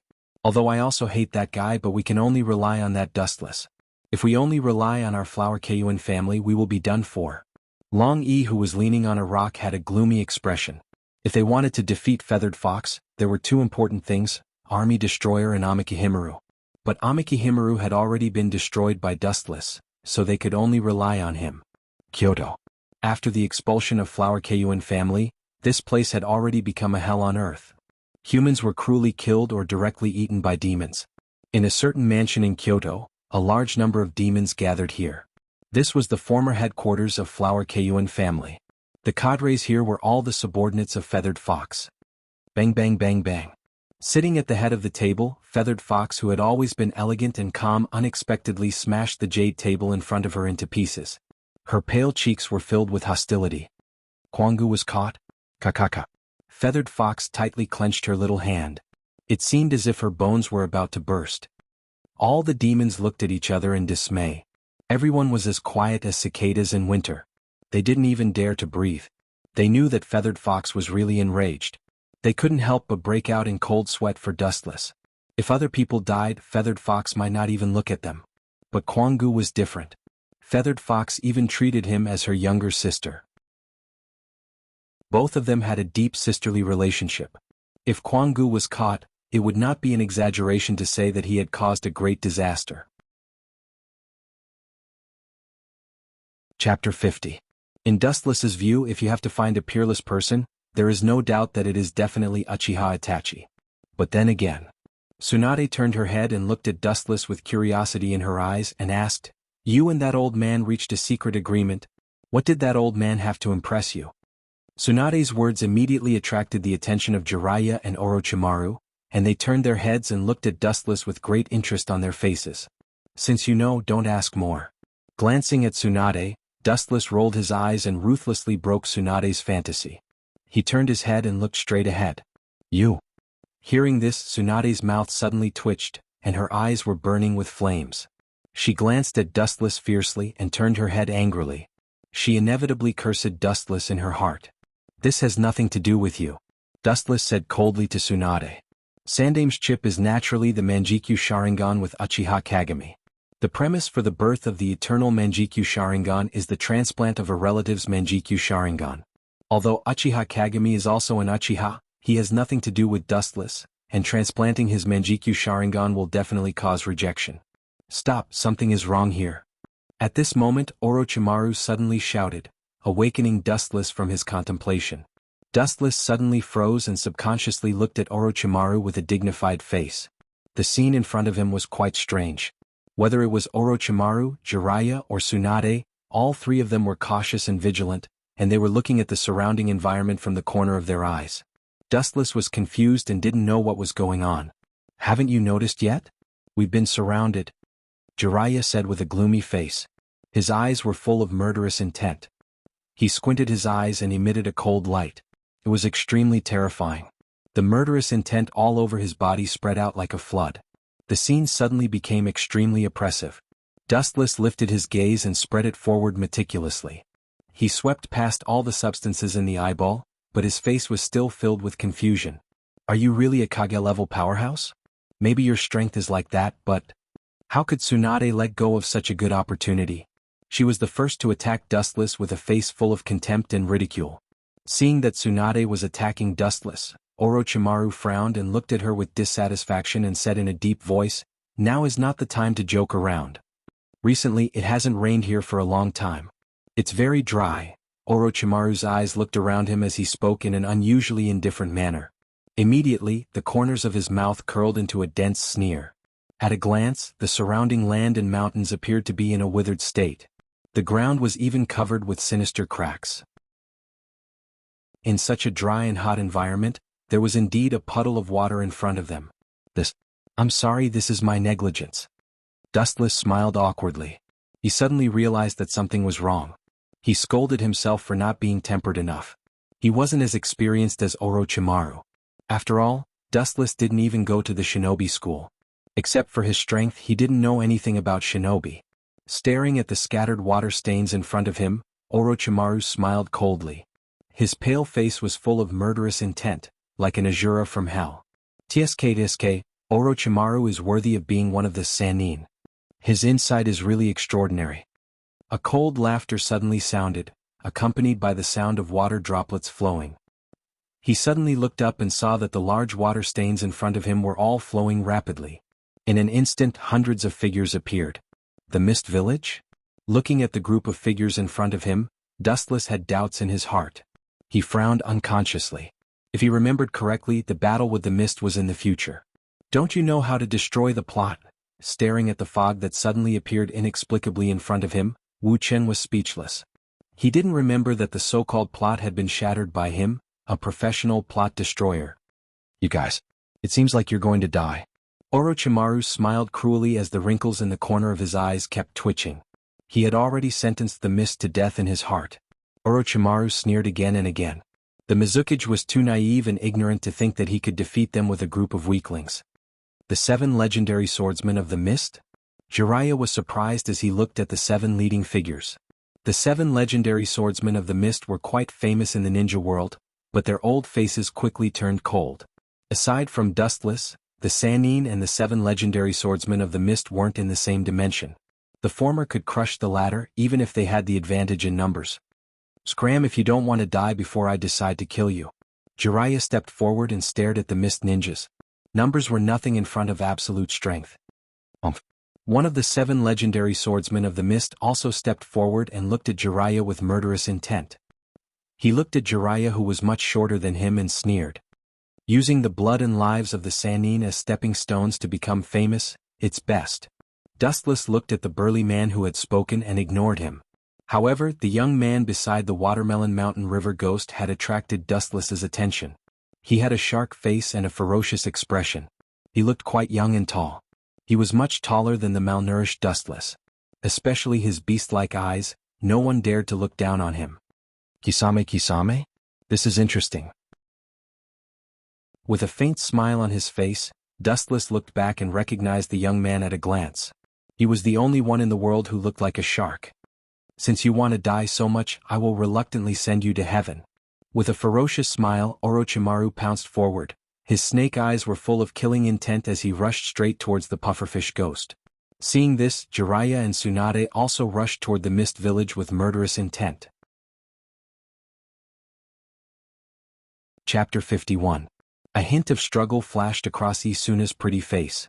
Over the past few months, she felt that her soul had been corrupted by Gengo Aoi. Wait a moment. Isuna had no choice but to follow Gengo Aoi's instructions and leave.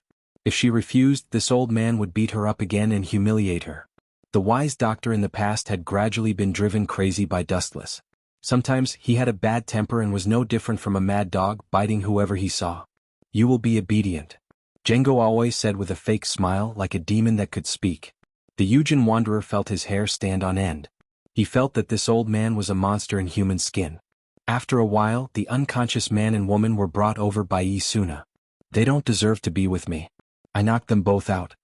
The moment the Yujin wanderer saw the two of them, his pupils suddenly shrank and he shouted anxiously, Father, Mother, you are despicable scum. Cut the crap. Gengo Aoi glanced at the Yujin wanderer coldly and urged, call Shifeng and ask her to kill Dustless. Otherwise I will break your parents' legs first. You better cooperate. As soon as he finished speaking, Gengo Aoi ran over and kicked the Yujin wanderer's father in the stomach, causing him to wail in pain. Don't hurt them.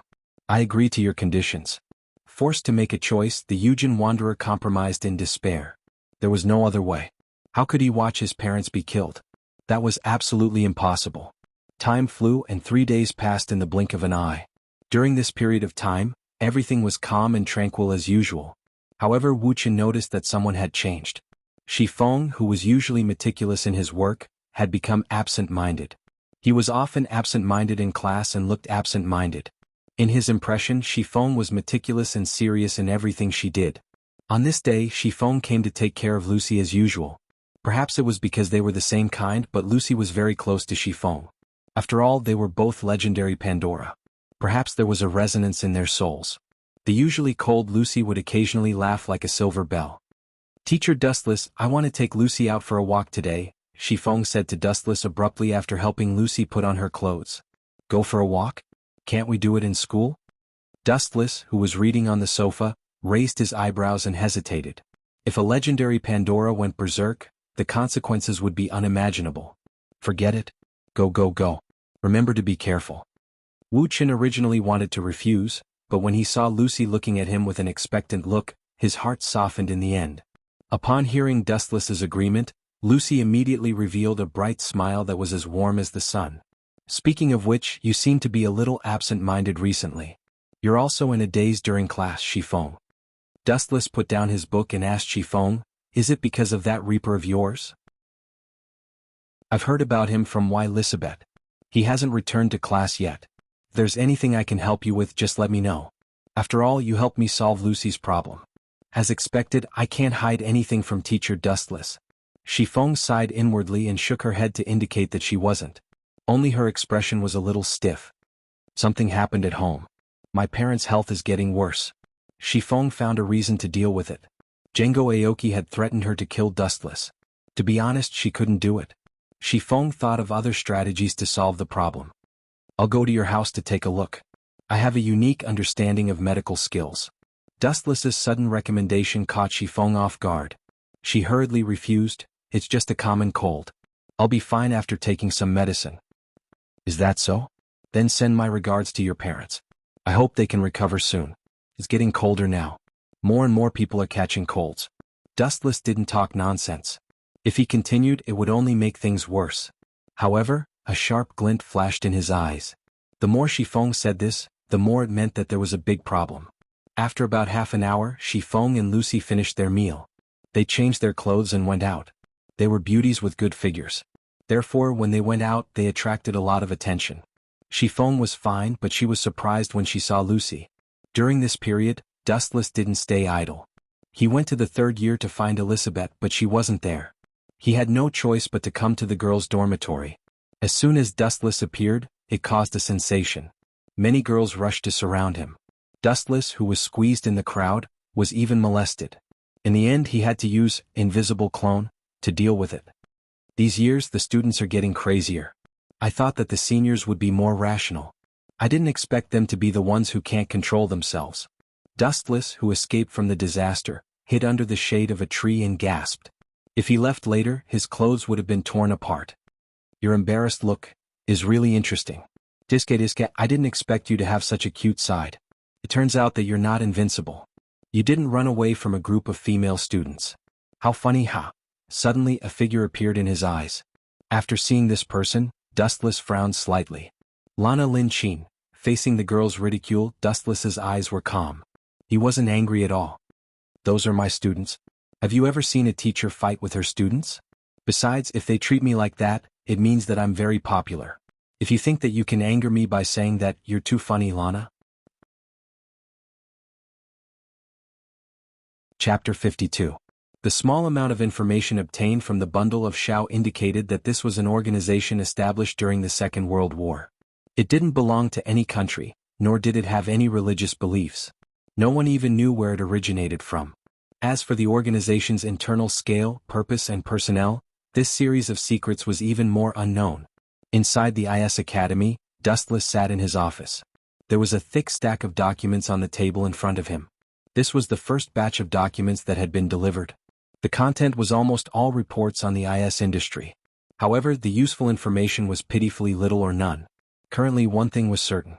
This organization was very jealous of the advanced IS and even wanted to take it for themselves. According to the news from the police, during the autopsy, the IS on Weaver Ban was gone. It was probably taken by the organization. Dustless looked up blankly and murmured, "That idiot is so naive. The white system was actually his protection. Now that the white system is in their hands for the terrorists, Weaver Ban has no value. Therefore, it was no big deal to kill him. Yumu, how's the preparation for the thing I asked you to do?" Dustless's eyes fell on the head of the girl on the sofa. She laid there lazily.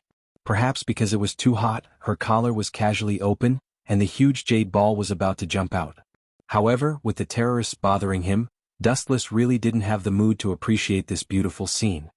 "I've prepared everything. Don't worry." Yunmu naughtily stuck out her tongue and winked at Dustless.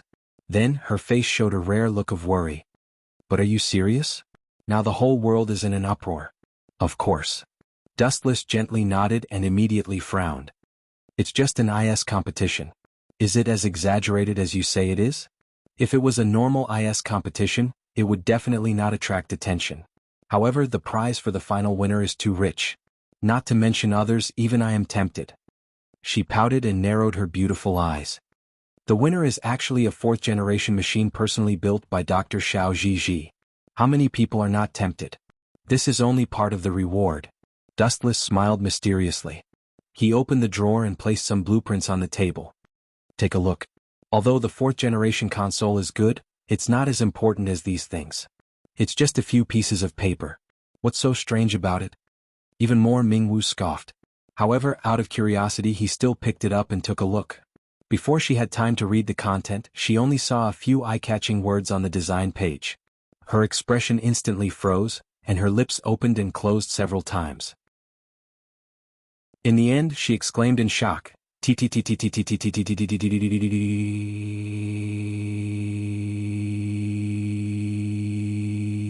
Hearing this, Dustless held his head with both hands and teased. Since when did the eloquent you become a stutterer?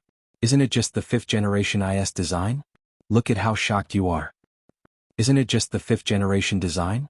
Don't you know what this means? Hearing this, even more panicked. This guy didn't know the hunger of a starving man. Some countries in the world were still in the 3rd generation of IS. Even countries like France were still in the 2nd generation. The 4th generation reward for this IS competition was already ridiculous enough. Now even the 5th generation design was given out. Are you saying that this is also the reward for this competition? He shook his head vigorously and forced himself to calm down. He asked suspiciously, the reward this time is too generous. Once the news gets out, I'm afraid it will attract the attention of criminals. At that time the losses will outweigh the gains. I want the outside world to go crazy. Dustless smiled coldly and said, if they want to destroy people, the ancestors will go crazy. The current target of the vanquished nation machine industry is all kinds of advanced IS. If they know that I gave out the 4th generation and 5th generation IS designs as the reward, the poisonous snakes hiding in the dark will definitely jump out. In front of this huge bait, I don't believe they can turn a blind eye. For Amir by Shurjah, the terrorists used all their tricks. With the 4th generation and 5th generation design, the terrorists of the vanquished nation machine industry would definitely not be able to resist. Lure the snake out of its hole? Even more immediately understood Dustless's intention. Although the plan was not bad, the risk was not small. IS Academy would definitely become the target. Don't worry, you are the president of the student council. Just do as I say. Dustless comforted him with confidence. Let's set the time for 7 days later. No matter what, I'm still against giving out the 5th generation IS design. If it doesn't work, we can find a fake one. Even more still insisted on his opinion. If it really falls into the hands of the terrorists, it might change the world. Even more loudly, even more seriously looked at Dustless. You don't have to worry about this. Dustless said slowly, the 5th generation design is only a part. This was given to me by Shu. Even that guy couldn't draw out the entire design. Do you think other people can? This, even more's heart skipped a beat. He thought for a bit, changed his mind, and silently nodded in agreement. Indeed, if the bundle of Shao, the pioneer of IS, couldn't design something, it was even more impossible for others to do so. Although the design in front of him was real, it was a useless piece of paper to some extent because it was impossible to create with the current technology of mankind. If it was possible, Shao would have created it a long time ago and used Dustless as a test subject. Let's see how long you can endure. Dustless's dark eyes flashed with a mysterious light. Just as even more said, this was inviting the wolf into the house. Chapter 53. Is that so? Your judgment is very wise. I think so too. Dustless chuckled. Just as Ox Ghost said, capturing that female fox to warm the bed was too flattering for her. Ayaya. It seems that there is still one alive. Looking from afar, there was actually a figure struggling. His whole body was pierced through like a hornet's nest, and blood was constantly flowing out. The person in front, quickly report your name. A deafening sound came from afar. With this shout, everyone including Dustless was stupefied. Looking around, it was the demon leader called Hidden Master Bai. Ungrateful guy, how can he know the name of Master Dustless? Ox Ghost's eyes flashed with cold light. With a clang sound he pulled out his katana. I will deal with that guy. Wait. Dustless's cheeks showed a faint smile. This guy is very principled. He has to wait until I report my name. I think he is quite cute. Cute. Ox Ghost was speechless. He couldn't understand Dustless's thinking at all. The other party was the cadre of Feathered Fox. He was quite powerful and commanded nearly 10,000 demons. How could this be called cute? Go and capture him alive. Dustless ordered Ox Ghost. The latter just nodded slightly. Hidden Master Bai's whole body was pierced through by the Yasukani no Magatama, just now. Now he didn't have the energy to deal with Ox Ghost, so he was captured alive in just a few rounds and brought to Dustless. This guy was covered in blood and his flesh was badly mutilated. Looking carefully, there were dozens of holes in his wounds, but even so, Hidden Master Bai still didn't retreat and was very loyal, which made Dustless look at him in a new light. You're very brave. It is Feathered Fox's blessing to have a subordinate like you. After seeing Hidden Master Bai, Dustless said slowly, Don't you want to know my name? My name is Dustless. Dustless? Although he had heard of this name a long time ago, Hidden Master Bai was still shocked. He asked in surprise, "You're the one who killed Devil Child Pill and captured Kwangu?" Other than Lord Dustless, who else would have such courage? Ox Ghost said disdainfully. On the other hand, Dustless looked at Ghost Bull with a strange look. This kid was getting better at bootlicking. Lord Feathered Fox said that if any demons encounter Dustless, we are to pass on a message. Hidden Lord Bai looked up at Dustless and said, "You better not let anything happen to Wild Bone or he'll eat you alive." Ayaya. How scary. How can a woman like her warm my bed? I should just stomp her to death. Dustless pretended to be scared. Alright, you can go now. Dustless waved his hand. The sudden decision made Ghost Ox and Hidden Master Bai stunned. Lord Dustless, are you going to let this guy go? Ghost Ox dug his ears, thinking that he had misheard. This guy was an enemy, a loyal follower of Feathered Fox. You must be joking. Hidden Master Bai also looked at Dustless in disbelief. Don't misunderstand. I just think you're cute. Moreover, Feathered Fox will lose no matter what. You won't change anything. Dustless replied calmly, "It's not that Feathered Fox is weak. Her only fatal weakness is that she chose the wrong enemy." Are you looking down on me? Hidden Master Bai looked at Dustless unhappily. His whole body was wreaking havoc. He tried to teach this guy a lesson, but a burning pain spread all over his body. The Yasakani no Magatama had already pierced through Hidden Master Bai's body. However, this kid was not destined to die yet. Some of his important organs were not damaged. So what if I look down on you? Do you think you're qualified to be compared with Lord Dustless? Ghost Ox asked coldly. This guy was too insensible. Forgive this kid and he still didn't know how to be grateful. If there's nothing else, I'll throw you down. This spaceship is too small to accommodate you. Dustless stood up and walked over slowly. I still have something to say. Hidden Master Bai quickly said, I heard that Feathered Fox captured Blossoming School's Yulua alive. She also said that if you dare to mess around with Wild Bone, she will deal with Blossoming School's Yulua in the same way. Hearing this, Dustless's expression was rather strange. He couldn't help but mutter, if I sleep with that kid called Wild Bone, does Feathered Fox plan to do the same? But does she have the ability to do so? Hidden Master Bai and Ghost Ox's cheeks twitched. If Dustless played like this, Feathered Fox really couldn't take revenge. I'll be back. After taking a deep look at Dustless, Hidden Master Bai jumped down from the spaceship. Lord Dustless, what should we do next? Ghost Ox asked. He knew that Blossoming School's Yulua and Dustless's relationship was not bad. What else can we do? This time, let's be the savior and destroy the capital. Dustless looked at the dark sky in the distance. It was the direction of the capital. Demon Chi was soaring to the sky. Even the sky had turned dark. The dark clouds were oppressive, penetrating the endless despair. A team of a few hundred demons wanted to destroy Feathered Fox, who occupied the entire capital. It sounded like a fool's dream. After all, after the demons from the distant wilderness joined Feathered Fox, they occupied the entire capital. The number of demons under Feathered Fox's command reached a terrifying number of hundreds of thousands. Even at the peak of Nuyang Group, there were only tens of thousands of demons. In terms of numbers, it was 10 times more than Nuyang Group. Not to mention the battle, the most basic data was enough to make people despair. However, after witnessing Dustless's rage, Ghost Ox and the others' confidence skyrocketed. After all, he had summoned an army of 10 trillion undead. Even if he didn't reach this number, he could still completely crush Feathered Fox's underlings. Chapter 54. These guys are so strong. Who are they? Elizabeth stood up with difficulty. Her body was about to fall apart, and she did not have the energy to fight anymore. These people were too strong and their strength was overwhelming. Her beautiful eyes stared at the people approaching her. This was the first time in her life that she tasted despair. These mysterious people of unknown origins, just one of them was already too much for her to handle. If they were to gang up on her, Elizabeth would be beaten up badly. I've never heard of them before. Elizabeth's usually wise eyes were filled with confusion. If these mysterious people were to be exposed, they would definitely rewrite the world's Pandora rankings. If it was Dustless, he would definitely be able to recognize that these people were Sakura's teammates from the Heaven Court, as well as the candidates for the Valkyrie project. Were you guys? Wiping the blood from the corner of her mouth, Elizabeth gritted her teeth and asked, Who gave you the order to brazenly invade the Seeger Academy? You don't have the right to know. One of the Valkyrie coldly refused to answer.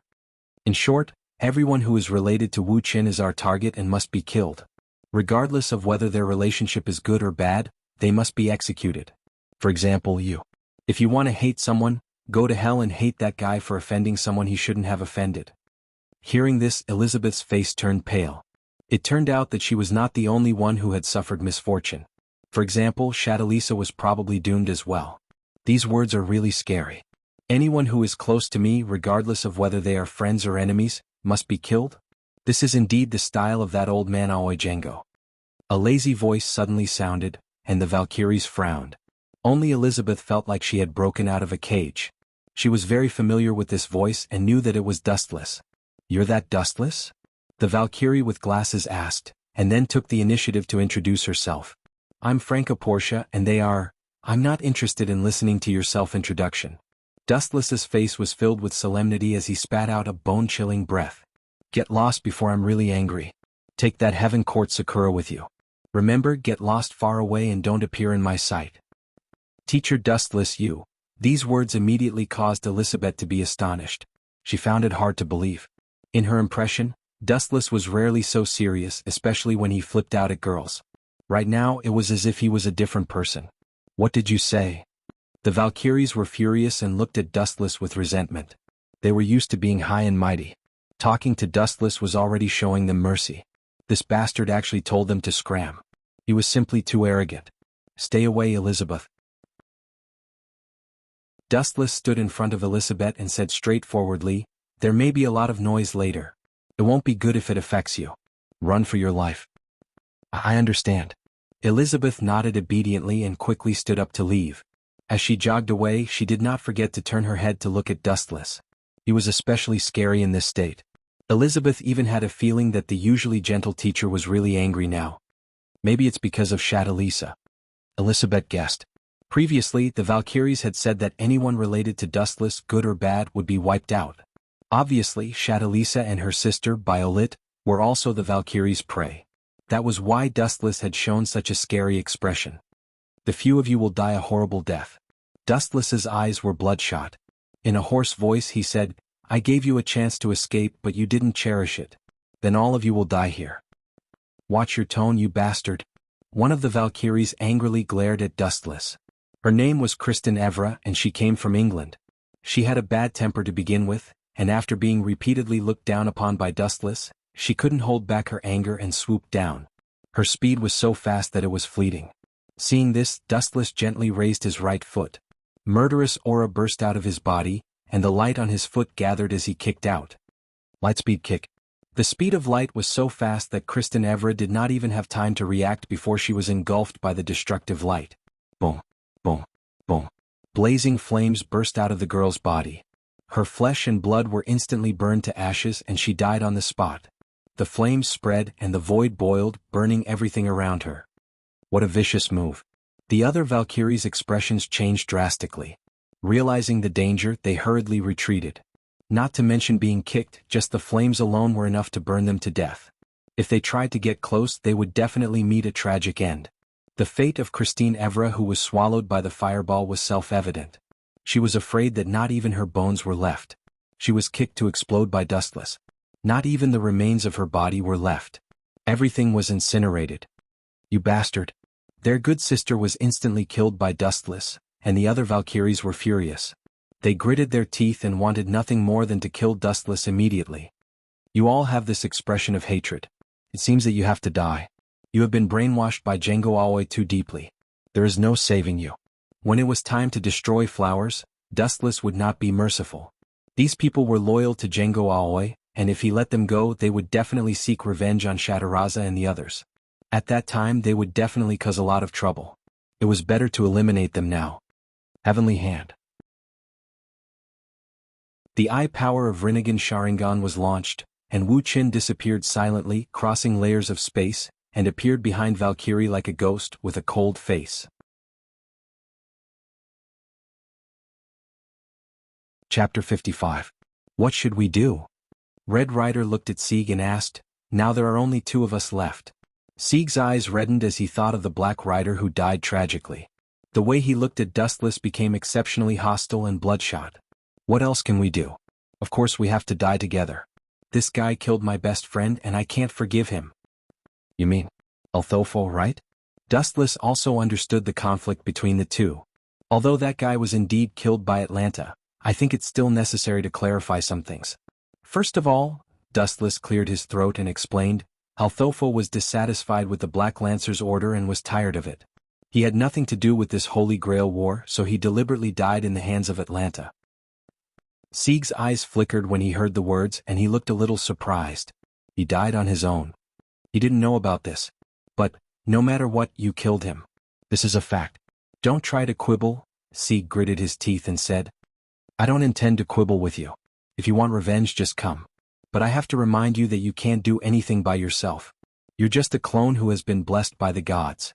Even if you had 10 lives, you wouldn't be able to overturn the heavens, let alone someone like you. Dustless attacked harshly and at the same time, he stared at Red Rider with glowing eyes. Don't look down on me. Sieg's handsome face suddenly twisted. He wanted to refute but he couldn't speak. After all, Dustless was indeed too strong. Me alone? Are you blind? I still have Rid. Poochie. A bright red head rolled in front of Sieg. His pupils instantly dilated. This bloody head belonged to Ryder. At the moment of his death, his eyes were still open, full of unwillingness. He was a hero with high divinity, but how did he die unknowingly? He didn't even have the time to react. He was instantly killed by Dustless. Now, it shouldn't be a problem to say that you're alone, right? Dustless asked with a chuckle. The heaven-gathering cloud sword in his hand was still dripping with blood. One of his eyes turned into Rinnegan. Just now, he used the power of Heavenly Hand to appear behind the Red Rider and killed him. You're just a clone. You should be thanking your luck for being able to have the last laugh. Of course, it's all because of that damn protagonist aura. But you're not satisfied with this and actually want to challenge me. You reap what you sow. You have to bear the karma that you've buried yourself. Dustless slowly walked forward with the Sky Cluster Cloud Sword in hand. Every time he took a step forward, Sieg would become extremely nervous and involuntarily take a few steps back. I'm not afraid of you. Sieg let out a long roar and at the same time, his body erupted with a burst of red light, and an astonishing magic power burst out from his body. There's such a magic power? Mordred was slightly shocked. He was very surprised. It was already unprecedented for a clone to have such a huge magic power like a heroic spirit. When the magic power dissipated, Sieg also underwent a tremendous change. He had already turned into the original Black Saber, Sieg Fei. Let Dustless deal with the rest. Artoria elegantly walked to Mordred's side. The latter looked at her absent-mindedly, staring at the face that was so close to him. It was so unreal, but all of this was real. Mordred's heart was filled with mixed feelings. In the past, Mordred wielded a butcher's knife against Artoria. In the end, both of them fell. Right now, Mordred's heart was filled with mixed feelings. Father. After the corner of his mouth twitched for a while, Mordred finally opened his mouth and said in a low voice, Maybe you were right back then. I'm not suitable to be a king. At the beginning of this Holy Grail war, I met my master lion Jedjeli. He was very outstanding and he taught me a lot of things. I'm very grateful to him. In this life, most people don't get what they want. I'm already very satisfied to be able to fly like a bird on the battlefield and follow my father's back closely. As for becoming a king, this road is too difficult and lonely. It's not suitable for me. Mordred seemed to be enlightened. He lowered his head and said the truest thoughts in his heart. Mordred looked at Artoria nervously and asked very anxiously, Father, you must hate me very much, right? It was normal for Mordred to think so. If it weren't for her, Artoria wouldn't have died and Britain might not have been destroyed. Everything was because of her. However, what father would hate his own child? Artoria responded with a smile, and then did something that made Mordred stunned. She took a step forward and rubbed Mordred's golden hair with her little hand. As she rubbed, she muttered, No wonder Wu Chen, that fellow, always likes to rub other people's heads. This feels really good. Mordred was stunned. Her eyes were wide open. Was this still the mature, steady, and serious King Arthur? Could it be that Dustless is trying to fool me with a fake? Mordred even had such a thought in her mind, but she quickly shook her head and denied it. Even though she was in the body of a heroic spirit, she could still feel the blood connection. The Artoria in front of her was her father. Chapter 56. If Sakura was smart, she would definitely learn her lesson after this incident. She would not dare to take revenge on Dustless in the future. It was not a bad thing to live in seclusion. If she came to challenge him again, she would be courting death. At that time, Dustless would definitely make her understand how foolish it was to live. Isn't Teacher Dustless looking for Chiffon? Elizabeth, who was being hugged by Dustless, couldn't help but ask. It was so awkward that she wanted to find a hole to hide in. She had no choice but to find a topic to divert attention. Don't worry. I left special spatial coordinates on them. As long as they meet Django AOI, I will sense it and capture them all. A cold glint flashed in Dustless's eyes. At the end of the day, he still had to thank Django AOI for this incident. If it weren't for him, Dustless might not have been able to find the old man even if he spent more time. It was best that Django AOI was willing to jump out himself. At the same time, Chiffon brought Lucy to the agreed meeting place. Django AOI's initial condition was for Chiffon to assassinate Dustless, but Chiffon wasn't willing to do so. After some bargaining, Django AOI accepted Chifeng's condition of sending Lucy back. They even agreed on a meeting place. This was an abandoned factory far away from the city center. It was in the wilderness and no one cared about it. It was a paradise for flying insects and beasts. Where is he? Chiffon and Lucy stood together. The old man in front of them was stooped and his eyes were sunken. His skin was like the bark of an old tree, and his face was full of deep wrinkles. This person was Django AOI. During this period of time when he was going against Dustless, he did not eat or drink well and had aged a lot.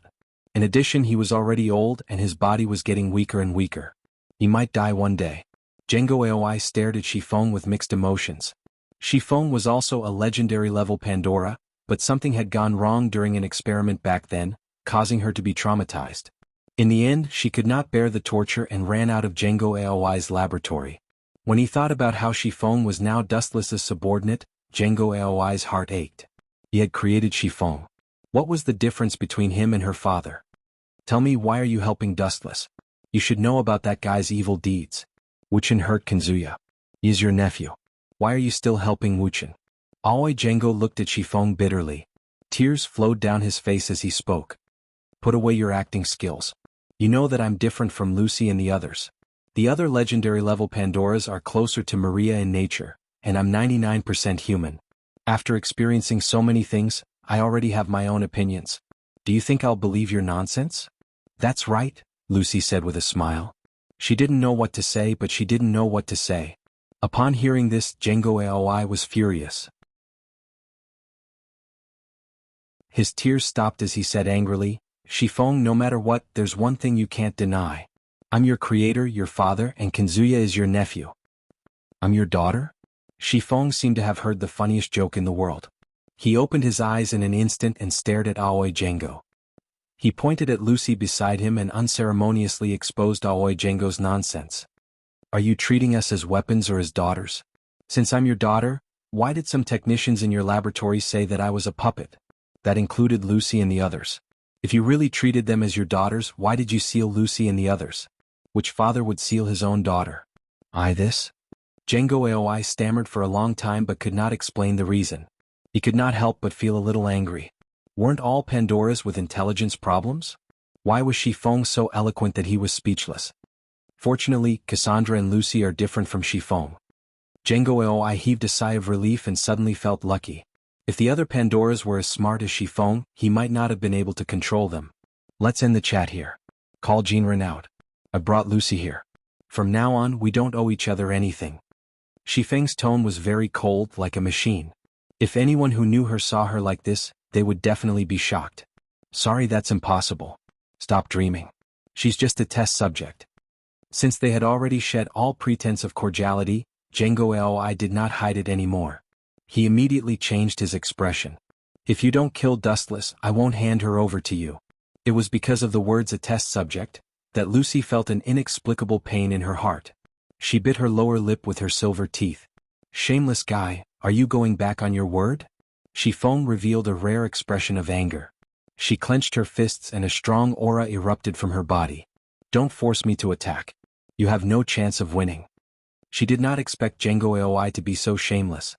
When Lucy was captured by Dustless, Django AOI was burning with anxiety. Later on, he used a series of methods to threaten Chiffon. At first he wanted her to kill Dustless and then release the hostage Yujin Wanderer. However, Shifeng refused. Later on, the condition changed to bringing Lucy back to Zhengou Aoi. Now that she was here, this old man actually went back on his word. Before they met, Shifeng still had a glimmer of hope for Zhengou Aoi. However, after seeing the nature of this old man, she completely lost all hope. So what if I go back on my word? Zhengou Aoi sneered. His eyes flickered with a sinister light. He was cunning and cruel. Shifeng, not only can your ruler, the Yujin Wanderer, not leave. Since you're here, don't even think about leaving. Do you think I'm not prepared? You really think too kindly of me. The moment he finished speaking, two figures appeared behind Zhengou Aoi. Chapter 57. To the current Dustless, this unprecedented stimulation surpassed everything else. Originally, he didn't have much interest in this woman, but now that Leibeka was behaving so well, his interest was completely piqued. If I had a camera right now, I really want to take a short video for Yashir Blake to see, Dustless thought in an extremely vulgar manner. After who knew how long, Leibeka grunted and some unknown liquid dripped from the corner of her mouth. She gave Dustless a few glances of reproach. Very good. From now on you're mine. After finishing, Dustless felt refreshed. He stared at Leibeka meaningfully and said, that brat Yashir Blake has already been blacklisted by me. If you continue to interact with him, it will only make me hate you more and more. In that case, I hope you can understand what I mean. After saying that, Dustless's face revealed a kind of haze. Not only was it a warning, but there was also a trace of killing intent. Since this kind of relationship had already happened, Dustless was naturally determined not to allow Labelle and Yashir Blake to have any contact. I understand. Leibeka wiped the residue from the corner of her mouth and helplessly nodded in agreement. Although she was more or less unhappy, this was the nature of the world. The fate of the weak could only be decided by the strong. After waiting for Dustless to return, Veronica and Sylvia arrived. The two women's expressions were two extremes. Veronica's face was dark, and her small fists were clenched tightly. It was as if she had guessed the bad luck of a dog poop. This made Dustless completely confused. Was this woman having a stroke again? Sylvia's expression was also unprecedentedly strange. This little girl lowered her head. It would have been fine if she was just lowering her head, but the strange thing was that she would occasionally raise her head and use a shy gaze to look at Dustless. Seeing the two women's strange expressions, Dustless felt even more strange. I say, the two of you. Dustless's voice paused slightly and he directly said, if you have something to say, just say it. Don't give me this. That old man just sent an order. It's about us sisters. Veronica was the first to speak. There was a trace of displeasure in her tone. She said disdainfully, let us two sisters marry you. Sylvia lowered her head the moment she finished speaking. Really? Although Dustless was a little surprised, it was only for a short moment. There was nothing strange about it. Many years ago the king had this plan, but at that time, Dustless was not interested. First of all, the two sisters were too young at the time, especially Sylvia, who was only a little kid at the time. Then what do you two plan to do? Dustless drank a cup of water and asked in a gentle tone. Hearing that Wu Chen's voice suddenly softened, Veronica snorted coldly, don't think that by pretending to be gentle we will marry you. It's simply a dream. If king? Hearing that, the veins on Dustless's forehead bulged. He almost could not help but go up and teach this disobedient girl a lesson. Didn't he always speak like this? When had he ever shouted? Then what about you? Dustless looked at Sylvia. The child's face instantly turned as red as a big apple. If it was in the past, Veronica would definitely have rejected him. Because at that time she still wanted to marry Sylvia to her loyal subordinate, Gulian. You don't want to either, right? Dustless looked at Sylvia's embarrassed expression and asked indifferently. No, no. Sylvia hurriedly shook her head, afraid that Dustless would be angry. She explained, it's just that Dustless was embarrassed. He had wasted half a day and this little girl did not say anything. It was probably because she was saved by Yashir Blake when she was young, right? It was just that Sylvia did not know the truth yet. If she knew that the child who saved her was Yashir Blake, and that he was standing against her, who knew what she would think? Since both of you are not willing, then that's fine. Dustless was not angry and said extremely casually, I am not interested in this either. This way everyone will be happy and both of us will not have any, bam. Outrageous. Before Dustless could finish speaking, The bad-tempered Veronica slammed the table angrily and glared at Dustless furiously. She questioned in an unfriendly tone, "What right do you have to refuse?" *CK. Hearing that, Dustless was instantly dumbfounded. "Mother *Cur, what kind of logic is this? It's fine if you refuse me, but I can't refuse you at all. This is worse than a bandit. Do you think that us two sisters are not worthy of you?" Thinking of this, a cold light condensed in Veronica's eyes, and one of her hands even reached for the large sword hanging at her waist. "Let me remind you, it's best not to use force. Have you forgotten what happened in the past?" Dustless reminded with an evil smile, "Why don't we review it again?" Veronica's body stiffened when she heard that, and the anger in her heart dissipated like a spring breeze. The thought of using force almost instantly disappeared. She had forgotten the difference in strength between them because of her anger. That's right, in front of the great demon king Dustless, the strength that she was so proud of was simply unbearable to look at. "You still look down on me?" Although she had given up the idea of using force, Veronica had no intention of stopping. She said furiously, "I've changed my mind now and I want to marry you." Veronica's words were like a super bomb. Dustless and Sylvia were blown up, and their brains couldn't wrap their heads around it for a moment.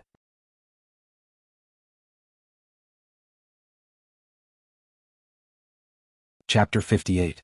Ferrito of Black was so angry that his roar shook the sky.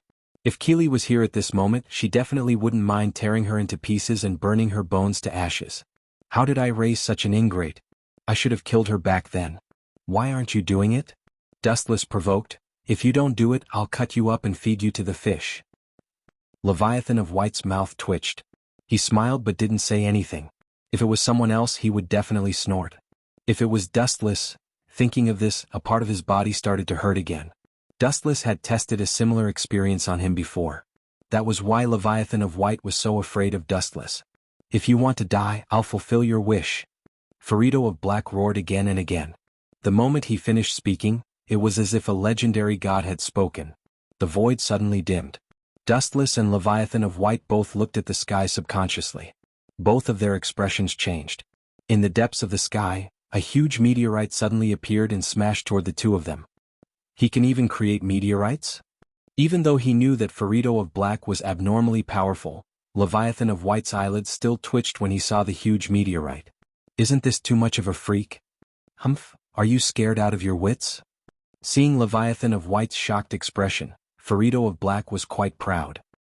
He boasted, "In this world, the only thing that I have scruples about is the green dragon." Speaking of this, his eyes were filled with endless heroism.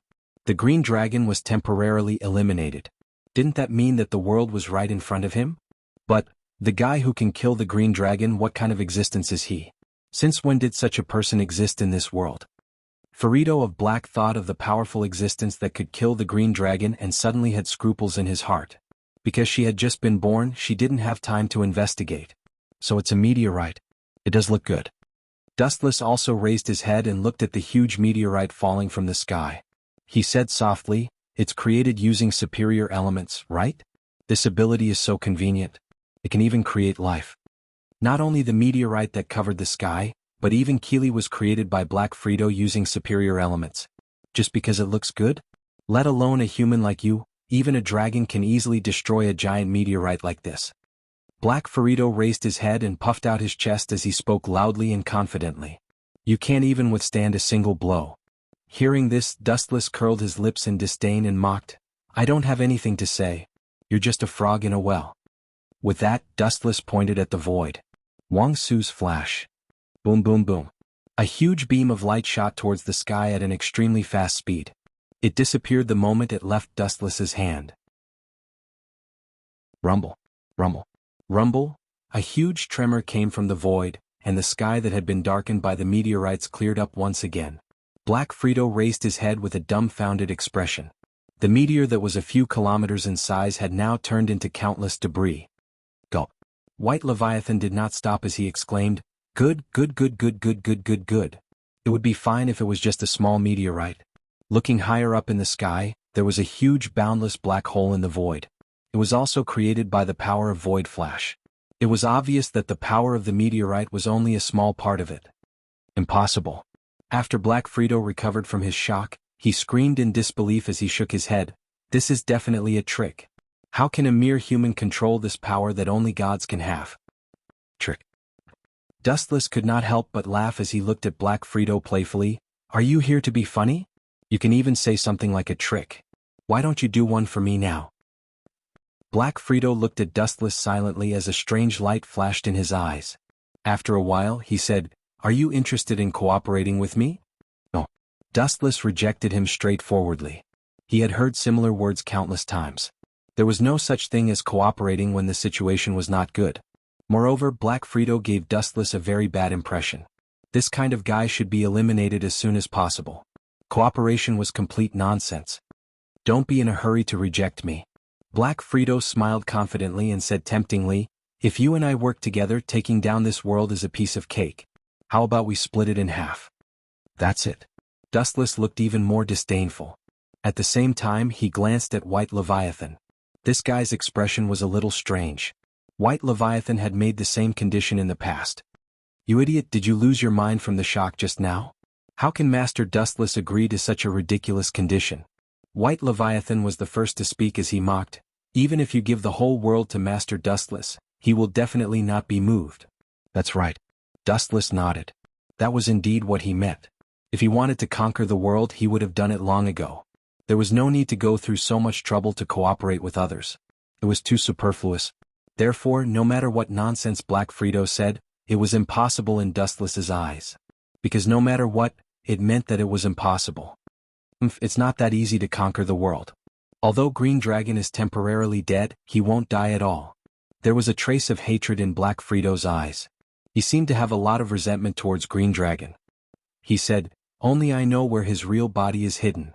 There is such a thing as a real body? A strange light flashed in Dustless's eyes. The Green Dragon that he killed before was just an existence that was entrenched in the body of Yuki Mobe. He didn't expect that a real body would suddenly appear. Forget it, it's all the same. Dustless didn't care anymore. After dealing with Black Frito, he used Rinnegan's dojutsu to search this guy's head. It's too simple. The power of Green Dragon is not something you can imagine. Black Frito shouted coldly because Dustless didn't take Green Dragon seriously. If I can kill him once, I can kill him a second time. What's so difficult about that? Dustless didn't take it to heart, but after he said that, the way Black Fletcher looked at him immediately changed. You mean, you killed the Green Dragon before? Black Frito's voice was choked. He looked quite shocked and his eyes were wide open. In this world, besides Master Dustless, who else could it be? White Leviathan took the opportunity to flatter. As long as there was a chance, he wouldn't let it go easily. Damn it, no wonder he's so strong. Black Frito took a deep breath.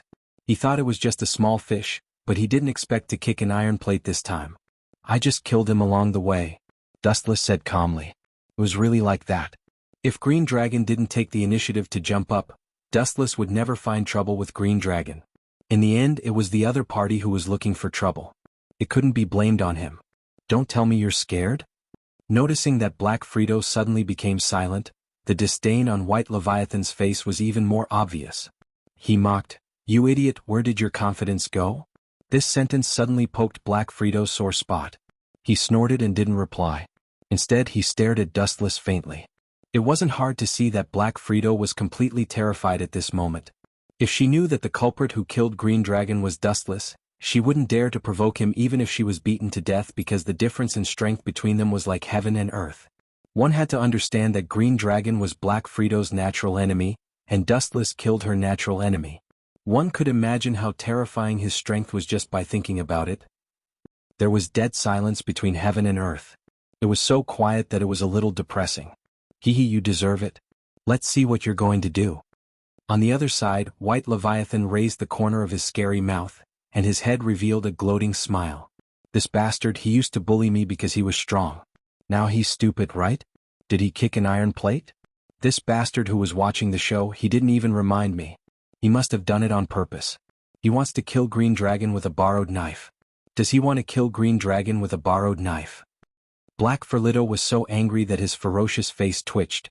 You're also very scheming. Dustless's gaze suddenly fell on White Leviathan and he said directly, I've killed him.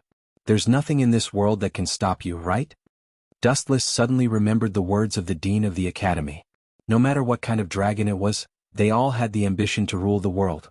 They all saw their own kind as a thorn in their side and a thorn in their flesh. Since Black Dragon wanted to kill White Leviathan, why would White Leviathan not want to borrow Dustless's hands to kill Black Dragon? In this way, there would be nothing that could stop him from occupying the world. I wouldn't dare. White Leviathan was not stupid. Naturally, he could hear the implied meaning in Dustless's words. He quickly denied and admitted his mistake. If this big boss saw any clues, he would definitely kill him too. Unfortunately, there's no place in this world where you can have a foothold.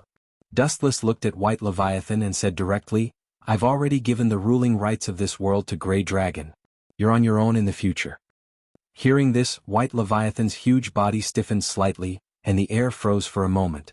Grey Dragon was an independent and special existence. Although he was a dragon, he lived in the form of a human, just like how Loki did not recognize him as a dragon at all. Everything that happened before was a misunderstanding. Black Fredo said awkwardly. His dragon eyes stared at Dustless and his tone was apologetic. He said faintly, I don't plan to be your enemy. Is that so? I'm sorry.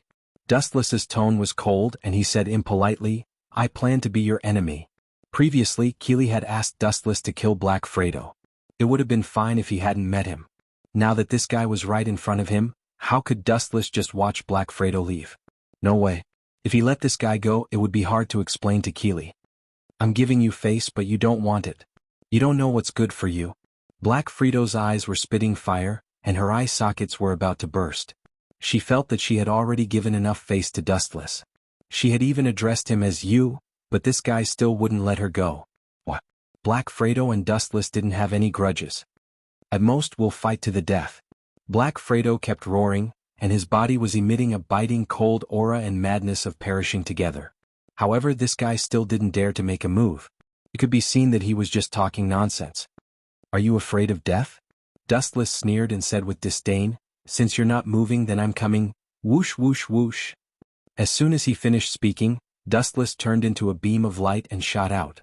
In an instant he disappeared from Black Fredo's sight.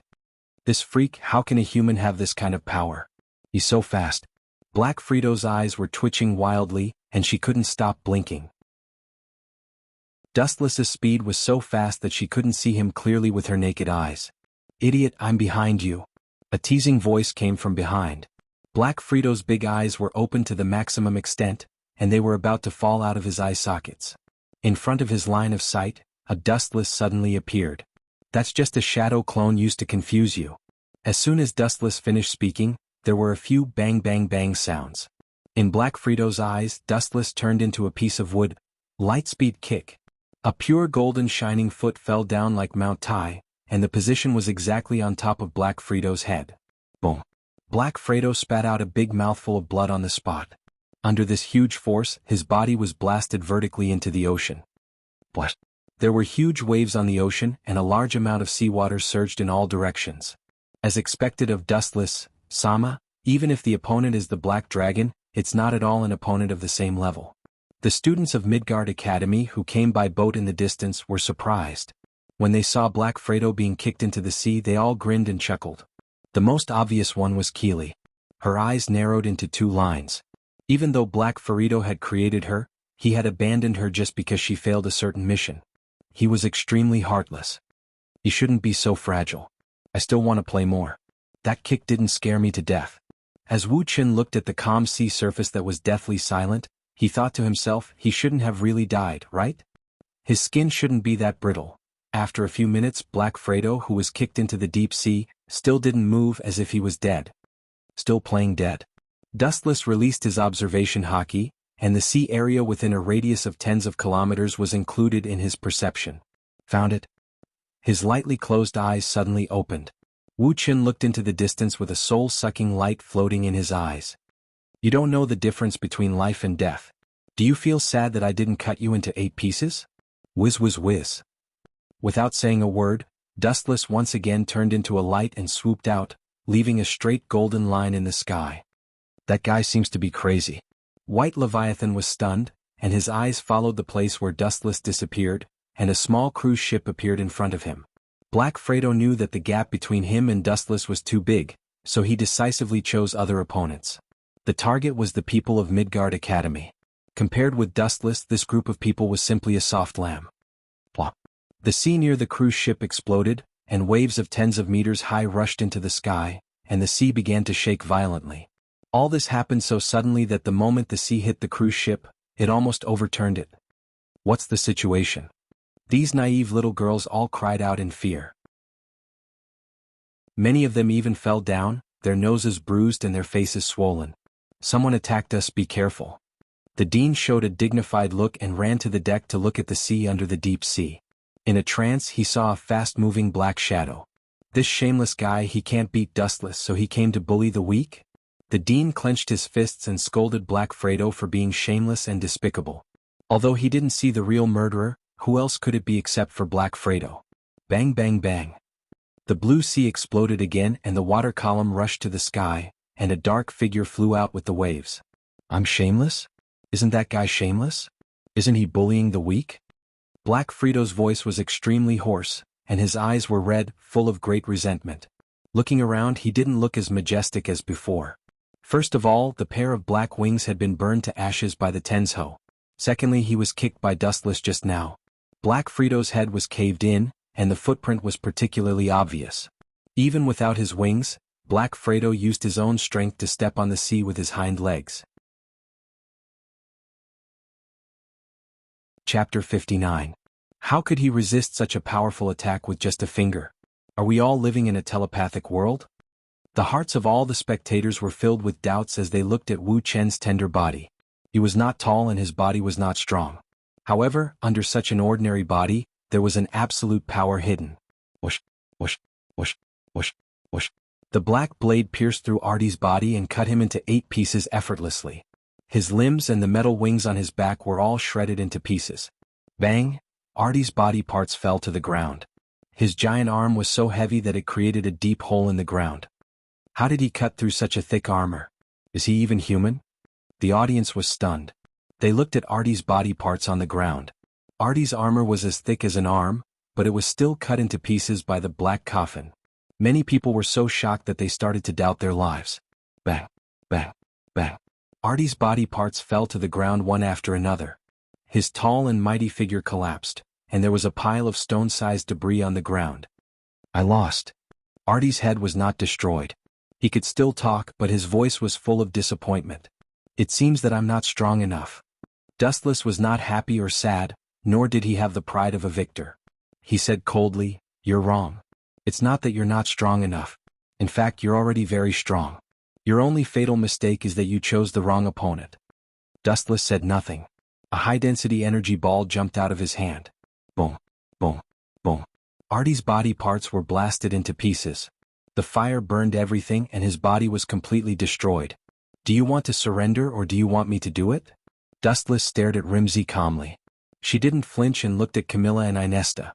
As a shape-shifted being, she wouldn't be afraid and would go through fire and water with a simple command. We've lost. Inesta lowered her head, dejected.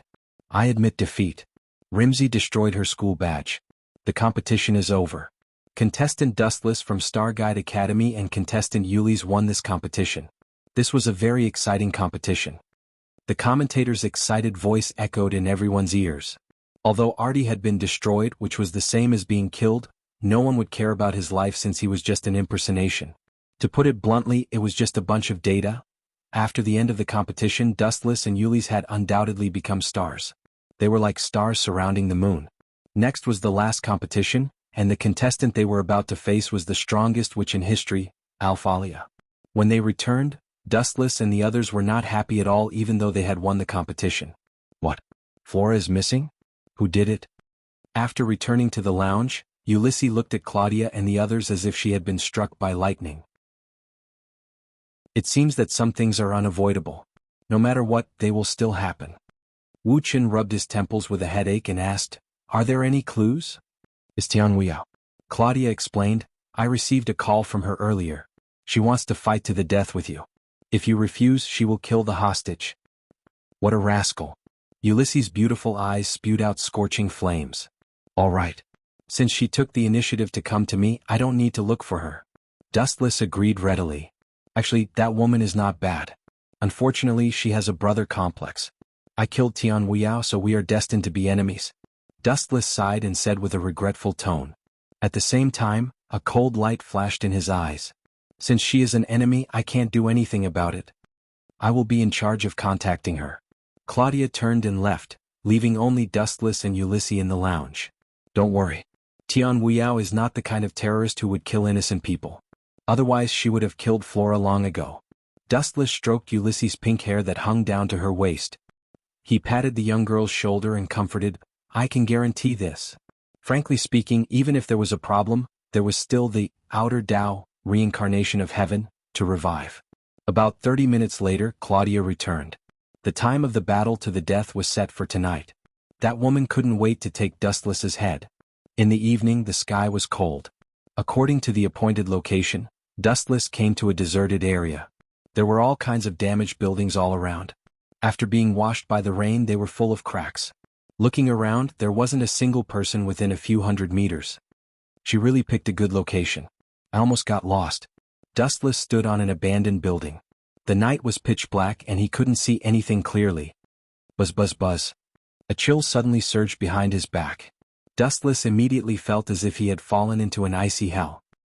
He turned his head slightly and saw a figure flickering in the darkness. As someone who had experienced hundreds of battles, he knew that this was the purest killing intent. Where is Flora? Dustless looked at the face of the black figure and asked. I released her long ago. My target is you. The young girl's voice was as cold as ice. She held a sharp katana in her hand, and her whole body was emitting a threatening aura. Is that so? Actually, you don't need to capture people to threaten me. As long as you challenge me to a battle, I will come out. Dustless's eyes instantly turned scarlet. Actually, I am the same as you. I don't intend to let you go. After saying that, Dustless released a huge amount of killing intent and pounced on Tian Weiyao like a storm. This woman had a brother complex, and it was a fact that he had killed Tian Weiyao. There was no way for the two of them to bury the hatchet. He could only ruthlessly destroy this flower. P.S. 3,000 fresh flowers plus updates, 3,000 tips plus updates, 1,000 comments plus updates, 500 automatic subscriptions plus updates.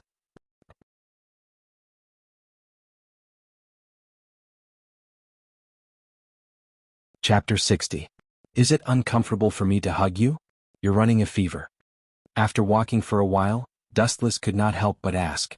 Shifeng's entire body was burning, and her red face made her feel like she was on fire. No. Shifeng shook her head repeatedly.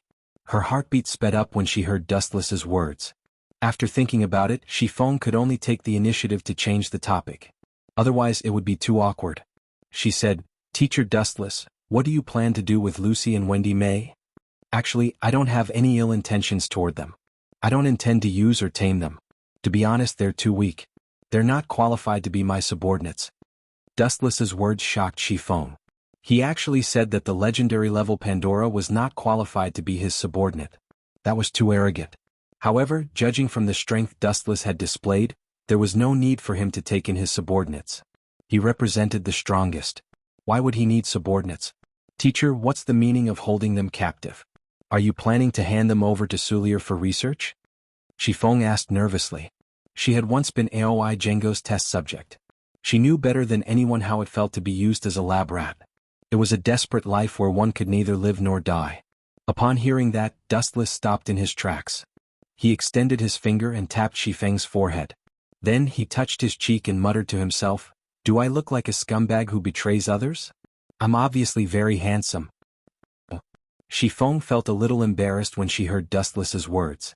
She gritted her teeth and said, No matter what, Lucy and the others used to be my sisters. I hope they can live peacefully under the sun in the future. Of course, that's not a problem. Dustless agreed readily. At the same time, he revealed his ultimate goal. I do want to study legendary level Pandora, but I won't hand them over to Sulier. You should have heard of Scarlett O'Hara, right? About a few years ago, after she fell out with Aoi Django, she became one of my people. Now, she's helping me study the secrets of legendary level Pandora in Alaska. With Lucy and the others ready-made legendary level Pandora, with O'Hara's level, he might succeed in his research in the near future. Teacher Dustless, are you planning to imitate Aoki Django and use Pandora's power to strengthen yourself and rule over humans? Shifeng asked as his golden eyes stared into Dustless's eyes. People say that the eyes are the windows to the soul. Once you lie, you will appear unnatural and weak. However, after staring at Dustless for dozens of seconds, his deep black eyes were still calm and indifferent. He didn't show any signs of stage fright and just stared straight at Shifeng. Instead, she was the first to admit defeat. Being hugged by Dustless, Zivan could even feel the warm breath from Dustless's mouth on her face. As a result, her pretty face blushed once again. Ruling the world? What a boring thing to do. After a while, Dustless finally spoke as he stared at the blue sky in the distance. Actually, it might not be a good thing for a person to stand at the peak of the world. After a long time it will be lonely. The feeling of being at the top is really boring. You don't even have an opponent. Every day feels like a year. Just thinking about it makes me bored. I understand. Sorry, I didn't understand Dustless's ambition. Shifeng lowered her head apologetically. Dustless's disdainful look was definitely not a lie. He was annoyed from the bottom of his heart. In fact, it could be described in one sentence. Being invincible was so lonely. When you stand at the peak alone and all your opponents have been trampled to death, what's the point of walking alone in the clouds? Therefore, all along, Dustless was not interested in ruling the world. It was more interesting to play in the human world. After chatting with Shifeng for a while, the two of them unknowingly walked into an underground laboratory. It was the place where Django Aoi was hiding. They also found the wanderers of Yujin who were about to starve to death. They were very miserable. They were only skin and bones left. Perhaps they would starve to death after waiting for a night. Am I one step too late? In one of Django Aoi's laboratories, Dustless stood in front of two containers. There was still liquid on the ground that had not dried up. Not long ago the people inside suddenly woke up, broke the containers and left. Cassandra and Tesla. Dustless muttered the names of the last two legendary Pandora. The people sleeping in these two containers were probably the two of them. He didn't encounter the two women in the previous battle. So Wuchen thought that they were still in deep sleep. Now it seemed that they had woken up. Moreover, they had quietly left. It was estimated that the two women had also gone to find Wuchen for revenge. Especially Cassandra. She probably hated Dustless. Kanzuya Aoi had an unusual relationship with her. That guy was crippled by Dustless and became the world's #1 eunuch. He was even sent to a mental hospital. Cassandra must hate Dustless to death. After about half an hour, Dustless, who did not find anything, chose to leave. Before he left, he did not forget to set fire to the underground laboratory. It was too cruel. There were many human experiments, and even newborn babies were used for human experiments by Django Aoi. It was said that it was for the sake of mankind. In fact, it was just to create more terrifying weapons. Therefore, when Dustless left, he directly used Great Fire Annihilation to burn everything. It could be considered to have ended Django Aoi's evil life. Are Cassandra and Tesla okay? Shifeng looked at Dustless worriedly. His face was haggard and weak. Wendy May and Lucy's soul reserves were at the level of 100,000, while Cassandra and Tesla's soul reserves were at the level of 1,000,000. It was self-evident what this meant. The difference was obvious. Chapter 61. Black Zetsu looked at Madara with a determined face. He hoped that Madara would change his mind and give up Dustless Uchiha. After all, it's about the plan to resurrect Kagaya. Thousands of years of planning, Black Zetsu didn't dare to be careless. As the saying goes, a single mistake can lead to the failure of the entire plan. Even the most careful loophole can lead to the failure of the entire plan, not to mention the replacement of Uchiha Obito with Uchiha Wuchen. The impact is even more fatal. After waiting for thousands of years, the plan will succeed.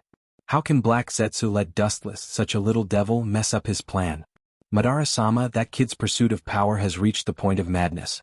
Once he gathers the nine-tailed beasts, Black Zetsu was silent and just looked at Madara. It's impossible for Madara not to understand such a simple meaning. Manjikyu Sharingan is not an ordinary Tomo Sharingan.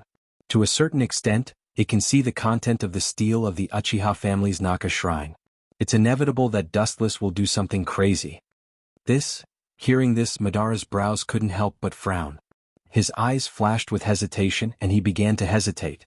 He's just cultivating a pawn to resurrect himself, not cultivating an enemy who will compete with him for the Jubi. According to what Black Zetsu said, it's not very likely that Dustless will definitely have the idea of the Jubi, and as Black Zetsu said, Manjikyu Sharingan can already see the content of the eternal Manjikyu Sharingan. If Dustless obtains the eternal Mangekyo Sharingan, he can see the content of the Rinnegan. That guy has no direct descendants for the time being.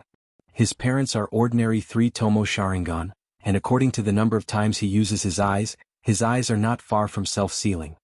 White Zetsu said, according to the form of the eternal Mangekyo Sharingan, at least in the future, Dustless can't open the eternal Mangekyo Sharingan, let alone the legendary Rinnegan. Humph, that little devil will never be able to open his Rinnegan. Black Zetsu sneered again and again in his heart. The conditions for opening the Rinnegan were extremely harsh. One must be Indra's reincarnator. This alone closed the door to all the Uchiha clansmen, and it also required the body cells of Azura's reincarnation to be fused. And it's not certain when he will be able to awaken the Rinnegan, because Madara is close to dying of old age. Is that so? In other words, Uchiha Dustless is almost blind, and there is no suitable Sharingan to transplant. Uchiha Madara's sunken eyes suddenly swelled, and he looked particularly scary.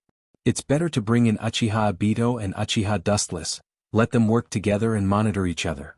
White Zetsu looked at Madara's gloomy face and carefully suggested, "Let me go. It's good to notice this." Hearing this, Black Zetsu was furious and his anger burned all his reason.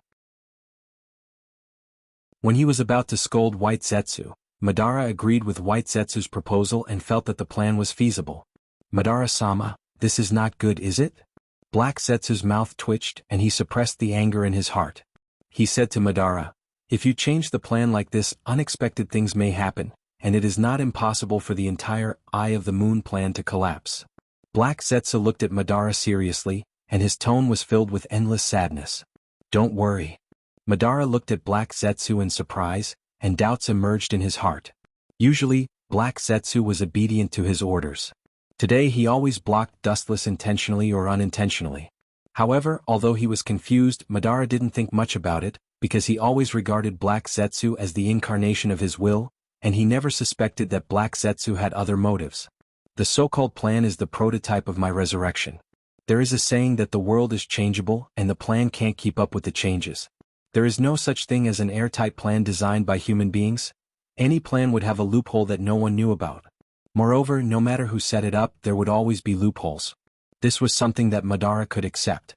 He was a human, not a god. It was impossible for him to take care of everything. Uchiha Dustless and Uchiha Obito are the ones who perfect the loopholes in his plan. The reason why he chose Dustless and Obito is that they can restrain each other. Even if Dustless really wants to attack the Bijou, Obito will not easily leave it to him. Uchiha Dustless. Just a little bit of gravel, it's hard to compare with me? Madara's dry mouth raised a domineering smile, and his face was full of contempt and disdain. For him who had opened the Rinnegan, not to mention Uchiha Wuchin who was only a half-baked Mangekyo Sharingan, he hadn't even opened the eternal Mangekyo Sharingan, and even Hashirama wasn't his opponent. After all, the Rinnegan is above the eternal Mangekyo Sharingan. It can create and destroy the world. It is the power of the 6 paths, and its power is much more powerful than the eternal Mangekyo Sharingan. Black Zetsu opened his mouth, but he chose to be silent. He was depressed. Dustless was not in his script, and now his plan several years ago is bound to change. He was sure that Obito would not be out of his control. After all, he has been secretly watching Obito for many years, and he knows where his weakness is. As long as he follows the vine to the melon, he can successfully make Obito fall into the darkness. But Dustless is fundamentally different. According to the current evidence, Uchiha Dustless is a self-centered person, and he will not be shaken by anything. Even if his parents are killed in front of him for Uchiha Dustless, he will not be shaken. "It seems that I can only let nature take its course," he sighed silently. Although Black Zetsu is the kind of person who doesn't believe in fate, but in the current situation he can only watch Madara's practice. As the incarnation of Madara's will, it is impossible for him to disobey Madara. Black Zetsu said that Wuchin was really a headache. However, Madara had already nodded to pull Wuchin into the team, and he was determined. What he had to do was to do everything possible to bring Wuchin in. This made Black Zetsu more uncomfortable than eating 10 pounds of flies. His stomach was churning and he almost vomited. It was particularly uncomfortable.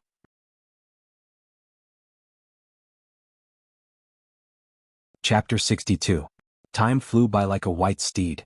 Unknowingly, a week had passed. Although it was only a week, a lot of things happened. The most sensational thing that happened during this period was the death of the Cloud's Raikage by tens of thousands of Rock's ninjas. The death of a village's Kage caused an unprecedented sensation. It was like a rock falling into the calm water, suddenly causing a huge wave. The third Tsuchikage's son, Kitsuchi, led tens of thousands of Rock's ninjas to kill the Raikage. This news raged around the world like a hurricane, making the Third Shinobi World War even more suspenseful. So all the shinobi villages were waiting for the Cloud's next move. The daimyo of the Land of Thunder also declared war on the Land of Earth and vowed to make the Rock Hidden Village pay the price. However, the Cloud Hidden Village's ninjas were still hiding in the village and completely ignored the daimyo's orders.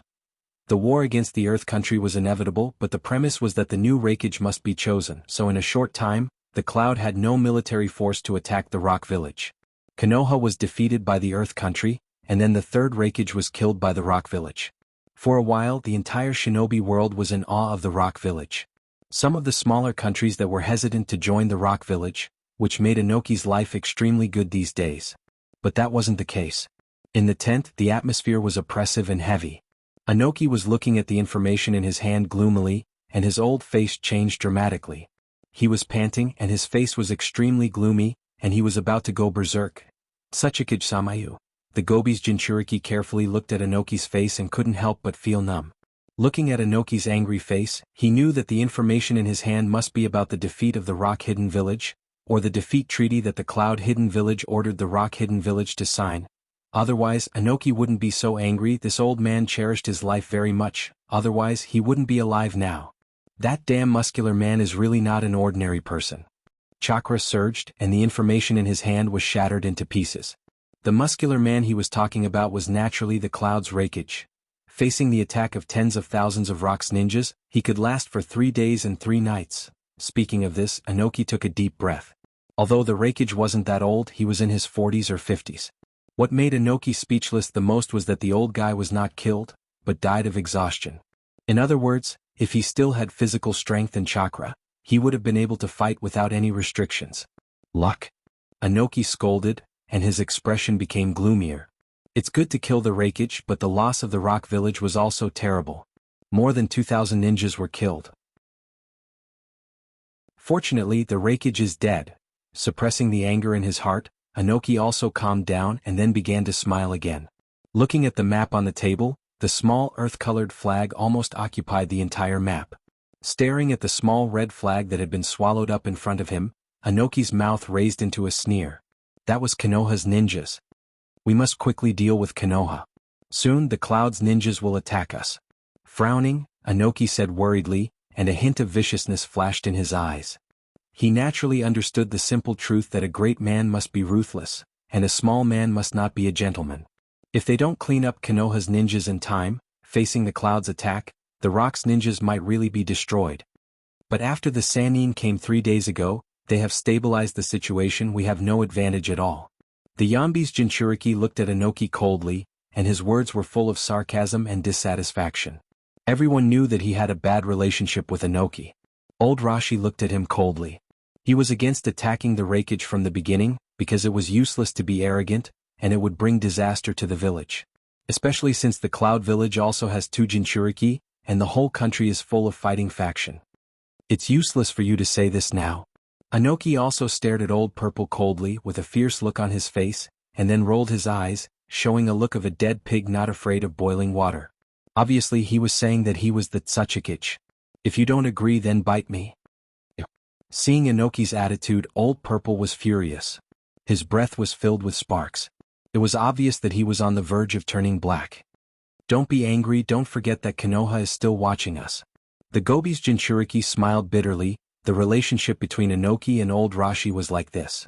Both of them didn't like each other. Perhaps if he wasn't there, they would have already fought. Old Purple was a straightforward person, and he could not tolerate sand in his eyes. Inoki, on the other hand, liked to play tricks. Naturally, the two of them had different opinions and views. We must get rid of Konoha's ninjas. Old Rashi's eyes were cold and he was murderous. This was a must. Even if the Sannin and Dustless arrived, Konoha's ninjas wouldn't be able to survive. Although Inoki was as stubborn as Old Rashi, they had the same idea. They must quickly get rid of Konoha, and then return to the rock to prevent the Cloud's revenge. Chapter 63. Leaving behind these cold words, he did not even look at Leech's corpse in the imperial courtyard. He turned around and left resolutely. Trying to run? Actually, I can't wait for you to run. After all, I left that thing on your body. Wu Chen revealed a meaningful smile. After discovering that Imperial Courtyard's heart not had run away, he was not as upset as he had imagined. Instead, there was a faint smile on his lips, giving people the impression that he had done it on purpose. Dustless didn't stay for long and quickly left as well. There wasn't much value in staying here any longer. In fact, Dustless didn't plan to kill Imperial Not from the very beginning. After all, it was pointless for her to die here alone, and the Imperial Not residence wouldn't be destroyed. Therefore, it was better to wait for this woman to return and gather the experts of the Imperial Not residence. Then he would appear and destroy the entire Imperial Not residence in one fell swoop. When Imperial Not fled, Dustless had already left the spatial coordinates of the Flying Thunder God on his body. There was no need to worry at all. Dustless had finally returned to Nuliang Group's spaceship. Everyone's hearts were finally at ease. This was because Dustless was their hope. Without Dustless, no one would be able to survive in the capital where demons resided. Lord Dustless, after you left, many demons attacked us. Everyone worked together and successfully repelled the enemies. The leader was that guy named Aok Siddhigarba, Snow Lady reported to Dustless. At a glance, the entire spaceship was filled with wounded, bandaged people. Everyone had fought with their lives on the line. That big-eyed monster sure knows how to pick the right time to use this kind of trick when I'm not around. Dustless clenched his fists, then relaxed them. There was no need to mind because all of this would end soon. The feathered fox was about to give birth, and after that Hui was born, everything in this world would come to an end. Boom, boom, boom, there was a violent explosion in the distance. Boundless black fog gathered in the sky from all directions, as if the world had reached its end. Darkness covered the sky, and it was a scene of doomsday. At this moment, all the demons in the capital looked up at the sky. The surging darkness spread out like dark clouds, covering the entire capital. Moreover, it continued to spread endlessly as if there was no end to it. Looking at the horizon, everyone felt a chill and pressure. It was as if a demon from hell had awakened. The evil aura was chilling. Did you all feel it? Dustless looked at the dark horizon and guessed something. Soon after, he swept his gaze towards Snow Lady and the others. He could ignore the uncomfortable chill, but Snow Lady and the others couldn't. He could clearly see the cold sweat on their temples and even their hairs on their bodies. Some demons with weak willpower even knelt on the ground and looked at the sky with reverence. At the same time, all the demons who had heard of Huey's legend raised their arms and cheered. Their earth-shattering cheers resounded through the entire capital. Hormau's face was tense. She was also sweating profusely. She looked at the surging darkness in the horizon as if she was facing a great enemy. Her face was pale as she murmured, "Could it be that the demon called Hui has been revived? Yes, not only Hui but his mother, the feathered fox. But this kid is really strange. He was actually born in such a way." Dustless's clear gaze pierced through the endless darkness until it reached the vast starry sky. At the highest point in the sky he saw a massive black sphere. The feathered fox was standing on that sphere. Buzz, buzz, buzz, buzz. After a long while the darkness in the sky dissipated. A dazzling golden light descended from the depths of the clouds. Bathed in this light, the feathered fox seemed extremely divine. "Welcome everyone who has come from afar to witness the night of Qingming's birth with me, the feathered fox." The feathered fox's gentle voice traveled down from the sky, spreading to every corner of the capital. Perhaps it was because she had just given birth, but her gentle voice was pleasant and filled with motherly love. Is she treating us like guests? This female fox really knows how to put on airs. I hope she can still be so calm when the battle starts. Dustless curled his lips. He turned his head and said to Snow Lady, Hormao and the others, "Go back and prepare." Prepare for what? Snow Lady and Hormao looked at each other. They didn't know what Dustless was talking about. Your reactions are so slow. Do I need to remind you? Of course it's the party after defeating the feathered fox and Hui, Dustless lectured them. It's too tiring to have servants like you. Hearing this, Snow Lady and Hormao rolled their eyes at Dustless. However, they couldn't hide the joy on their faces. Dustless's confidence was like a shot in the arm. Their restless hearts also calmed down. The evil aura that Hui emitted was too terrifying. It was almost suffocating. Even their souls trembled. None of them had the confidence to face it. They didn't even need Hui. Just his mother, the feathered fox, was enough to sweep through all enemies. Thus they could only rely on Dustless. The calmer he was, the calmer Hor Mao and the others felt. They had completely become an existence of faith. Ah! Long live Lady Feathered Fox! Long live Lady Feathered Fox! A very excited voice came from the other side. Dustless glanced over and saw that on the attic a few hundred meters away, Like Sitagarbo was waving his arms excitedly. His whole face was red. He can hear it so clearly from so far away. Just how loud is this old man's voice? Dustless muttered. He then raised his right hand. A high-density energy ball instantly formed at the tip of his thumb. Chapter 64. Ka Ka Ka. A large number of cracks appeared in the container containing Shataraza. An unknown mysterious liquid flowed out and covered the floor. Dustless could even hear her heartbeat through his observation hockey. She's about to wake up. Seeing this, Scarlett O'Hara was extremely excited. Her face and neck were red. She wanted to prove to Dustless that she was more outstanding than Aoi Django, more outstanding than him. Bang! A few seconds later, the container exploded. Glass shards splattered all over the floor. The clean laboratory was also a mess. However, Dustless and O'Hara were concerned about Shataraza. Everything else was just a small problem. She won't be like the other legendary Pandora, right? For example, her IQ will be lowered. Dustless could not help but ask worriedly. If that was the case, what was the point of becoming a legendary Pandora? Absolutely not. With a straight face, Scarlett O'Hara patted her chest solemnly and promised, "I can guarantee this with my life." Is that so? That's for the best. Dustless shut his mouth in satisfaction. When he looked at Shataraza again, she had already opened her eyes. Cough cough cough. Dustless coughed awkwardly. He had just climbed out of the container.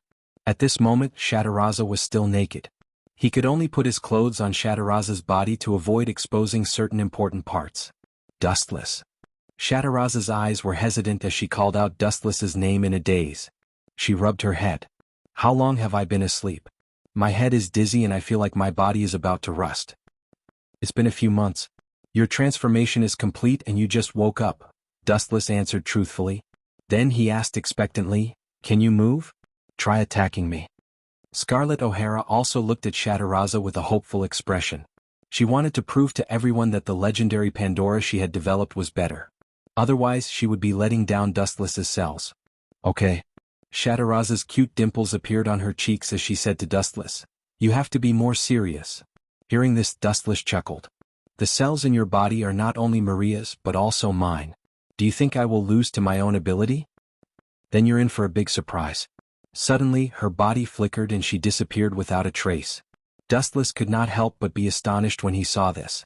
Of course, he was not astonished by Shataraza's speed. Rather, this ability made him think of a profound movement technique that could never appear on a human's head. This shouldn't be possible, right? Dustless immediately shook his head in denial. If that was really the case, it would be too inconceivable. Bang! Suddenly appearing behind Dustless, Shatalisa threw a punch at him. Dustless did not put up any defenses. Her strength was so great that it shattered his body, and the wind from her punch raised the laboratory to the ground. ***, my laboratory? But speaking of which, is there a mistake? How can a casual attack be so powerful? Scarlett O'Hara wailed in shock. Her laboratory was made of special metal. When the legendary Pandora Lucy had once been here to investigate, she had refused to cooperate and tried to escape. However, she had not been able to destroy the laboratory with a single punch. Now Shataraza had destroyed it so easily. Was this strength heaven-defying? What the hell? Compared to Scarlett O'Hara, Dustless was even more shocked. He carefully sensed the residual energy fluctuations on Shataraza's body and could not help but say in disbelief, "There's no way I'm wrong. That power just now was definitely spiritual pressure. And that movement technique was undoubtedly the Grim Reaper's teleportation steps." At this point, Dustless felt that his brain was not enough. This fellow had only transplanted his cells. Not only had she obtained spiritual pressure, but she had even learned teleportation steps. How could he not be shocked? Although the spiritual pressure contained in Shataraza's body was negligible and was not worth mentioning compared to Dustless's, it was more than enough to instantly kill the so-called legendary Pandora. I don't know either. After I woke up, I inexplicably learned this power. Shataraza tilted her head. She had been in a deep sleep for the past few months. After she woke up, she suddenly controlled this ability. She should have inherited it from Lord Dustless. Scarlett O'Hara rubbed her chin and said. Although it was far-fetched, this was the only possibility. After all, the cells in Shataraza's body had come from Dustless. Perhaps. Dustless nodded gently. In fact, there were many similar examples. For example, Shimura Danzo in Naruto had transplanted Hashirama's cells and learned to use Mokuton. Although he was only a dabbler, he did know some Mokuton. Shataraza was in a similar situation. After transplanting Dustless's cells, she had obtained the spiritual pressure belonging to the Grim Reaper, but the amount was very small. By the way, do you have any other abilities? Dustless blinked and said, for example, this thing. After saying that, Dustless revealed the Uchiha clan's exclusive Sharingan, which shone with a demonic light. Anyone who was stared at by it would feel despair as if they had fallen into hell. No. Shataraza looked at the blood-red gem-like eyes. She had not awakened this ability. That's strange. I can understand you obtaining the Sharingan, but I'm a little confused about the spiritual pressure.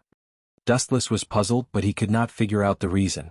He could only sigh inwardly that human genetics were too mysterious. Dustless, Sama, since Miss Shataraza has succeeded, do you still want to continue transforming others? Scarlett O'Hara's tone was respectful. Dustless's status in her eyes was as high as a god. Let me think about it. This is troublesome. Dustless was a little troubled. If he continued to implant his cells in others, would other abilities appear? For example, the Uchiha clan's Sharingan, or even Kekkei Genkai like Mokuton. Chapter 65. Have mercy, let's talk things over. The green dragon struggled and begged for mercy. It was all my fault before, let me go. From now on, I will never appear in your... The green dragon suddenly screamed again. His spirit power was strong enough, but that was in the past. Now he had suffered a devastating blow. Moreover, Dustless's spirit power was boundless, like a vast ocean, unstoppable.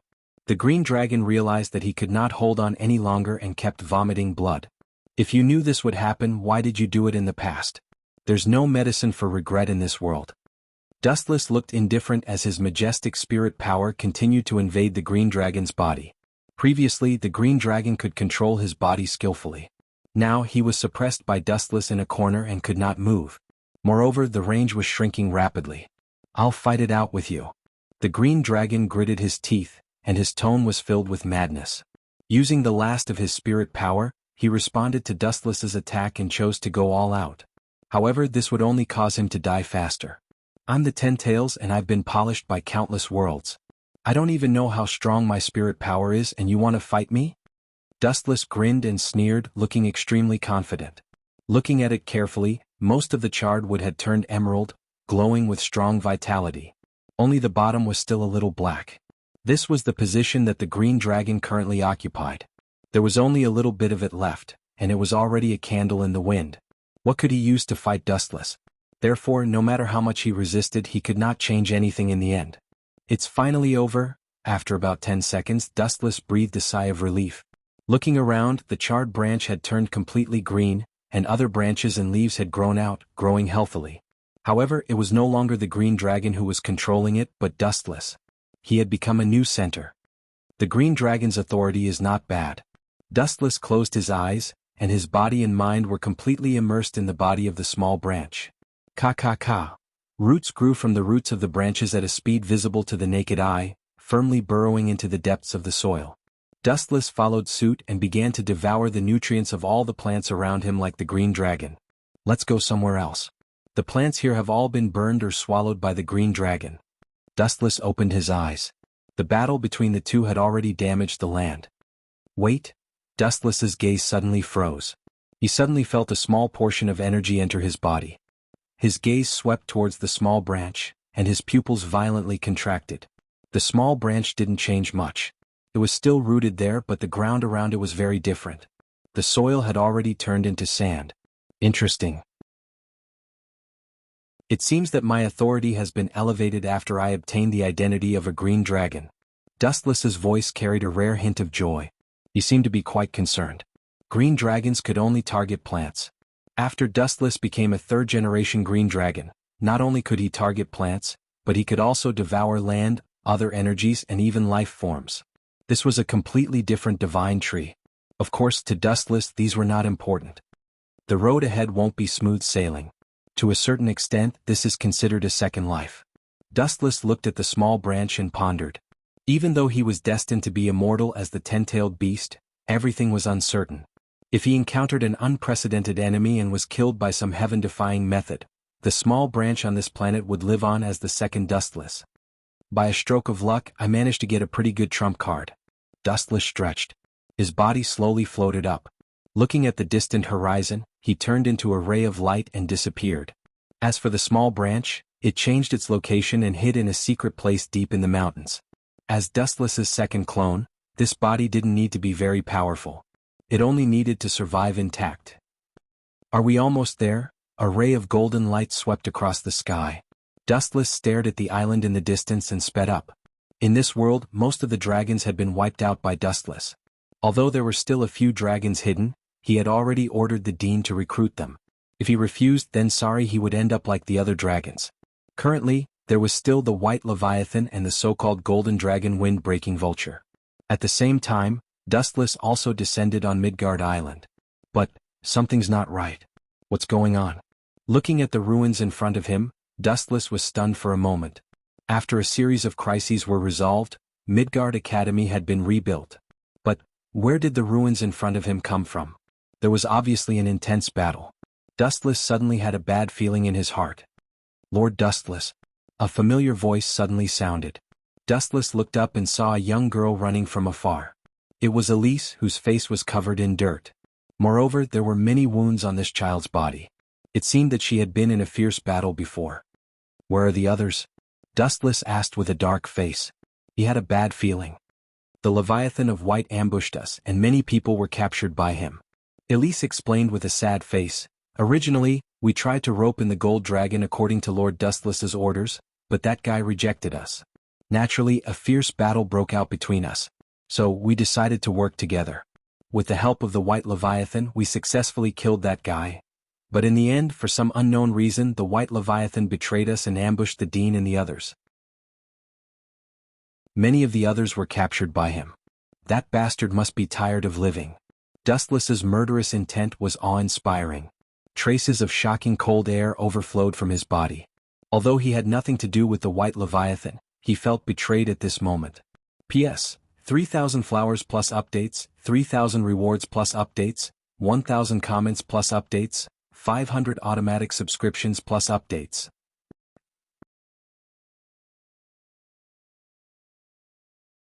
Chapter 66. This is your choice. Since that's the case, I won't bother you if I'm bored in the future. Since they wanted to explore the mysterious starry sky, Dustless didn't stop them. After all, this was their choice. About 10 days later, Dustless and the others disappeared from this world, becoming the biggest mystery of the century. After all, an unprecedented figure like Dustless and the leader of Bridget's family had disappeared from this world. The impact was definitely huge. It was fine if Dustless disappeared alone, but the disappearance of Biolit was definitely unprecedented. After all, Bridget's family was the top family that controlled the world. The sudden disappearance of the family leader caused the world to stop spinning. This matter was also studied by some bored scholars and professors, and they came up with a series of conclusions. The entire human race believed that Dustless had left this world and gone to search for the outer space. After all, Dustless had reached an unimaginable level of advancement. It was absolutely impossible for humans to kill him with their strength. Therefore, some countries embarked on the path of exploring the universe. Humans also headed toward the solar system. The cells left behind by Dustless also played a huge role. Scarlett O'Hara implanted Dustless's cells into a group of humans. Some of them, like Shatalisa, were born with incredible abilities. When encountering the so-called aliens, humans had to retaliate. In order to commemorate Dustless, statues rose from the ground of human civilization. End of chapter. After leaving the world of the Zero-Degree Warrior, Dustless wasn't in a hurry to transmigrate. He stayed in the system world for a few years. After all, he had a wife and children. It wasn't just one or two, but a large group of them. For 1,000 years, Dustless didn't spend time with them. Therefore, he spent a few years staying in the system. Although it was a little boring, it was also quite enjoyable. A normal person's life was to get married, have children, raise the next generation, and enjoy the blessings of the world. In fact, Dustless's life was more or less the same. The only difference was that he would occasionally travel to other worlds. It was a night filled with wind and snow. The cold wind howled as the blizzard mercilessly ravaged the earth. Ah, what kind of place is this? Are you kidding me? It's been snowing for an entire day and there are no signs of it stopping. In the wilderness, a skinny figure mumbled to himself. This person was shrouded in a mysterious power. Even the snowstorm would take the initiative to avoid him, as if it was afraid of this short-haired man. Without a doubt, this person was dustless. Even he himself did not know what kind of world he had come to. Let's find a place to hide from the wind and snow. With his eyes closed, his observation hockey spread out and he didn't expect there to be humans in the wilderness, but he soon detected a human being and it was a young child. Plop. The little girl walked alone in the snowstorm. Her ruby eyes were filled with uncertainty and confusion. Her clothes were tattered and her feet were exposed.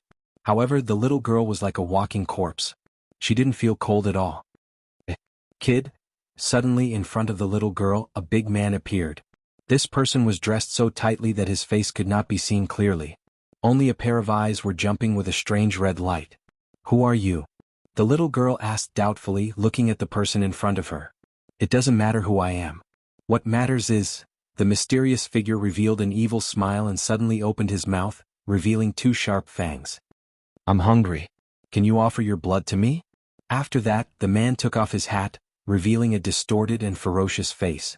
His eyes were also protruding outwards. It felt like they were about to fall off.